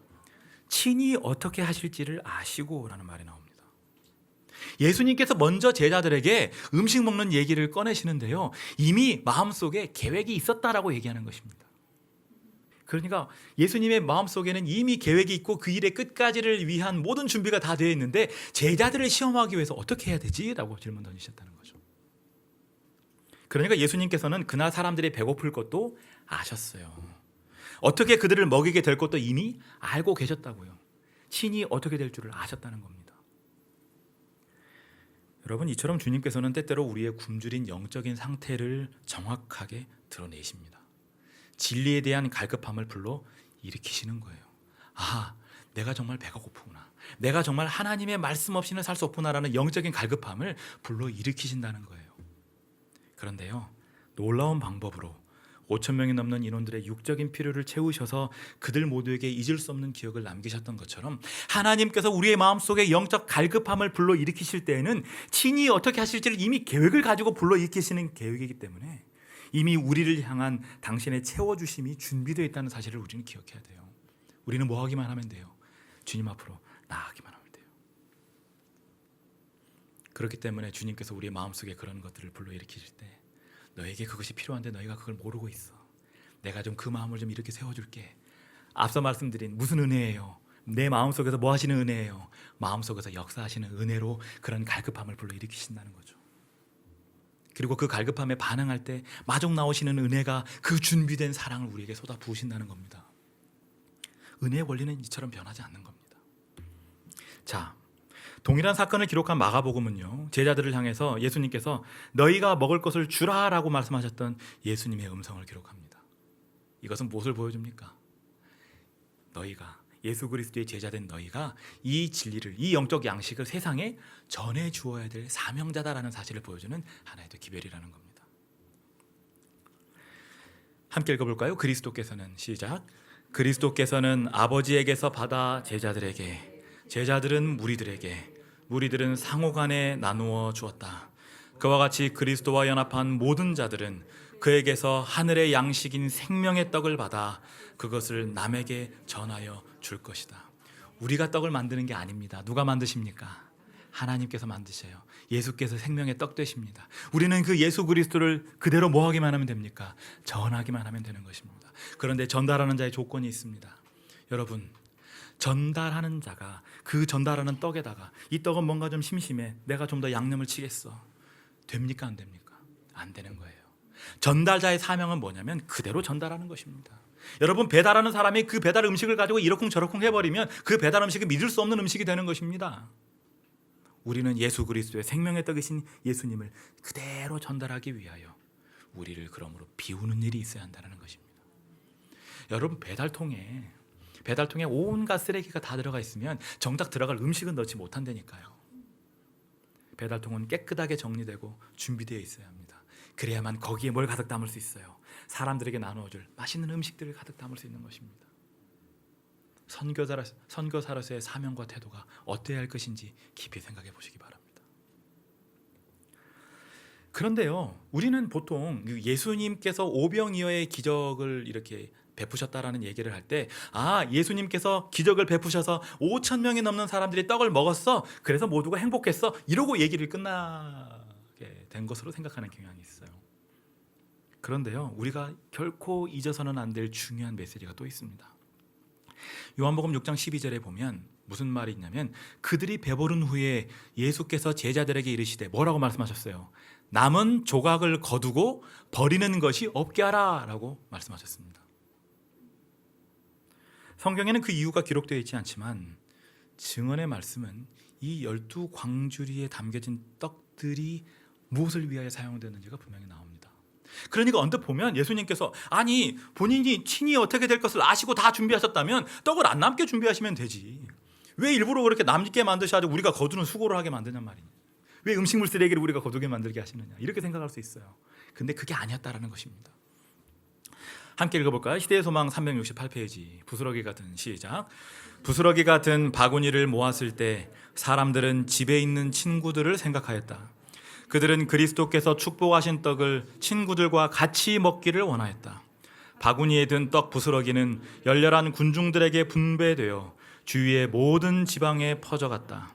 이와 같이 잔치에 참여한 자들은 또한 하늘에서 내려온 떡을 남에게 주어서 심령의 굶주림을 채워 주어야 할 것이다.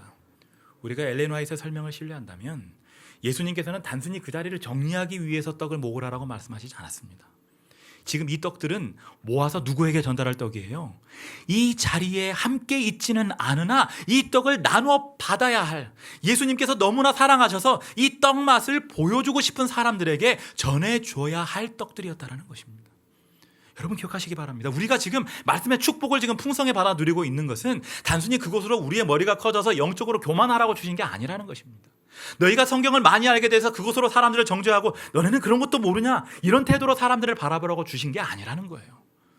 여러분, 남는 떡은요, 음식물 쓰레기가 아니라는 것입니다. 우리에게 넘치게 부어주시는 그 은혜는 넘치는 이유가 있다는 거예요. 누구에게 넘쳐 흐르게 하라? 아직 그 떡을 받아 먹지 못한 사람들에게 넘쳐 흐르게 하라고 우리에게 풍성하게 주신 것임을 잊어서는 안 된다는 것입니다. 우리에게 주신 재물의 축복도 마찬가지고요, 시간의 축복도 마찬가지고요, 말씀의 축복도 마찬가지입니다. 그것으로 너희를 배불리라라고 주신 게 아니라는 거예요. 세상의 원칙은 너희에게 무엇이 주어지면 미래를 위해서 대비해라라고 말씀하시지만, 말하지만 우리는 미래는 누가 책임져 주시기 때문에, 하나님이 책임져 주시기 때문에, 나에게는 일용할 양식만 있으면 충분하기 때문에 그것을 흩어 나누는 일에 종사하라는 것입니다. 그것이 바로 선교사의 사명이라는 거죠. 남아있는 떡은, 예수님께서 계획하시고 남기신 그 떡은 바로 나눠 주어야 될 떡이었다라는 것입니다. 데이비드 플랫이 레디컬이라는 책에서 이렇게 말합니다. 마치 인간이 신앙의 대상이 되기라도 하듯 하나님은 나를 사랑하신다로 끝나는 것은 성경적인 기독교의 메시지가 아니다. 말씀이 지향하는 기독교의 진정한 메시지는 하나님은 나를 사랑하셔서 주님, 그분의 길과 구원, 영광과 위대하심을 열방에 널리 알리게 하셨다는 것이다. 그래야 하나님이 신앙의 지향점이 되며 그분을 중심으로 한 기독교의 모습이 갖춰진다. 인간은 목표가 될 수 없다. 그 자리는 하나님의 몫이기 때문이다. 그런데 요한복음은요, 예수님께서 그 남은 떡을 거두라고 하신 시점이 언제라고 말씀하시냐면 그들이 배부른 후에 거두라고 하셨다라고 얘기합니다. 그러니까 지금 맛있게 떡을 먹고 있고서 여전히 배고픈데 자자자 그만 이 떡 나눠줘야 되는데 너네는 그만 먹어 이렇게 말씀하시지 않았다라는 거예요. 여러분, 우리가 말씀 전하기 위해서는요, 먼저 누가 배불러야 합니까? 내가 배불러야 해요. 내가 말씀 안에 충분히 젖어드는 일이 있어야 돼요. 내가 은혜와 진리를 전하기 위해서는 내가 먼저 은혜와 진리를 풍성히 경험한 사람이 되어야 한다라는 거예요. 내가 가진 것도 없는데 계속 나누라고 하면 그것은 은혜가 아니라 폭력이거든요. 하나님은 우리에게 폭력적인 분이 아니셔요. 먼저는 너희가 풍성한 은혜를 경험하라고 말씀하셔요. 너희가 먼저 배불리 뭐 하라고요? 먹으라고요. 그리고 너희가 배불리 먹고 이제는 그 사랑의 깊이를 깨닫고 그 사랑이 너무 좋아서 이제는 내가 배가 부르니까 좀 줄 사람 없나라는 생각이 들 때에 뭐 하라는 거예요? 전하라는 것입니다. 이것은 이기적으로 너희 배를 먼저 채우라는 말씀이 아닌 것 아마 아실 거예요. 너희가 먼저 하나님의 말씀을 충분히 경험하지 않으면, 너희가 그 말씀대로 살아가는 삶을 통해서 그것을 충분히 보여줄 준비가 되지 않으면 너희는 뭐 할 수 없다라는 얘기예요. 전할 수 없다라는 얘기를 하고 계신다는 뜻입니다. 그러므로 사랑하는 성도들이시여, 하나님의 말씀으로 먼저 배불리시는 선교사들 되기를 바랍니다. 그래야 우리 전할 수 있습니다. 어떤 사람들은 정말 내가 오늘 전한 말씀은 저 깊은 우물에서 끌어올린 말씀이다라고 말하는 걸 좋아하는데요, 어떻게 보면 그것은 우물에 물이 부족하다는 얘기예요. 우리가 매번 말씀을 전할 때마다 우물을 그 두레박을 계속 내려서 끌어올려야 된다면 우리는 지칠 수밖에 없어요. 어떻게 말씀 전하는 게 더 쉽겠습니까? 어떤 말씀 전하는 게 더 행복할까요? 말씀이 우물에서 흘러 넘쳐서 두레박을 그냥 바가지로 떠서 그냥 나눠줄 정도로 흘러 넘치면 더 좋지 않겠습니까? 그죠? 우리에게 그런 말씀의 풍성함이 있게 되기를 간절히 바랍니다. 여러분, 우리가 그렇게 살아야 되는 이유가 있습니다. 왜냐하면 우리는 이 선악의 대쟁투의 마지막 주자들이기 때문에 그렇습니다. 여러분, 쇼트트랙이나 육상에서요, 마지막 바퀴가 되면 말 그대로 파이널 랩이 되면 뭘 하냐면 종을 칩니다. 뭐가 됐다는 거예요? 마지막 바퀴가 됐다라는 거예요.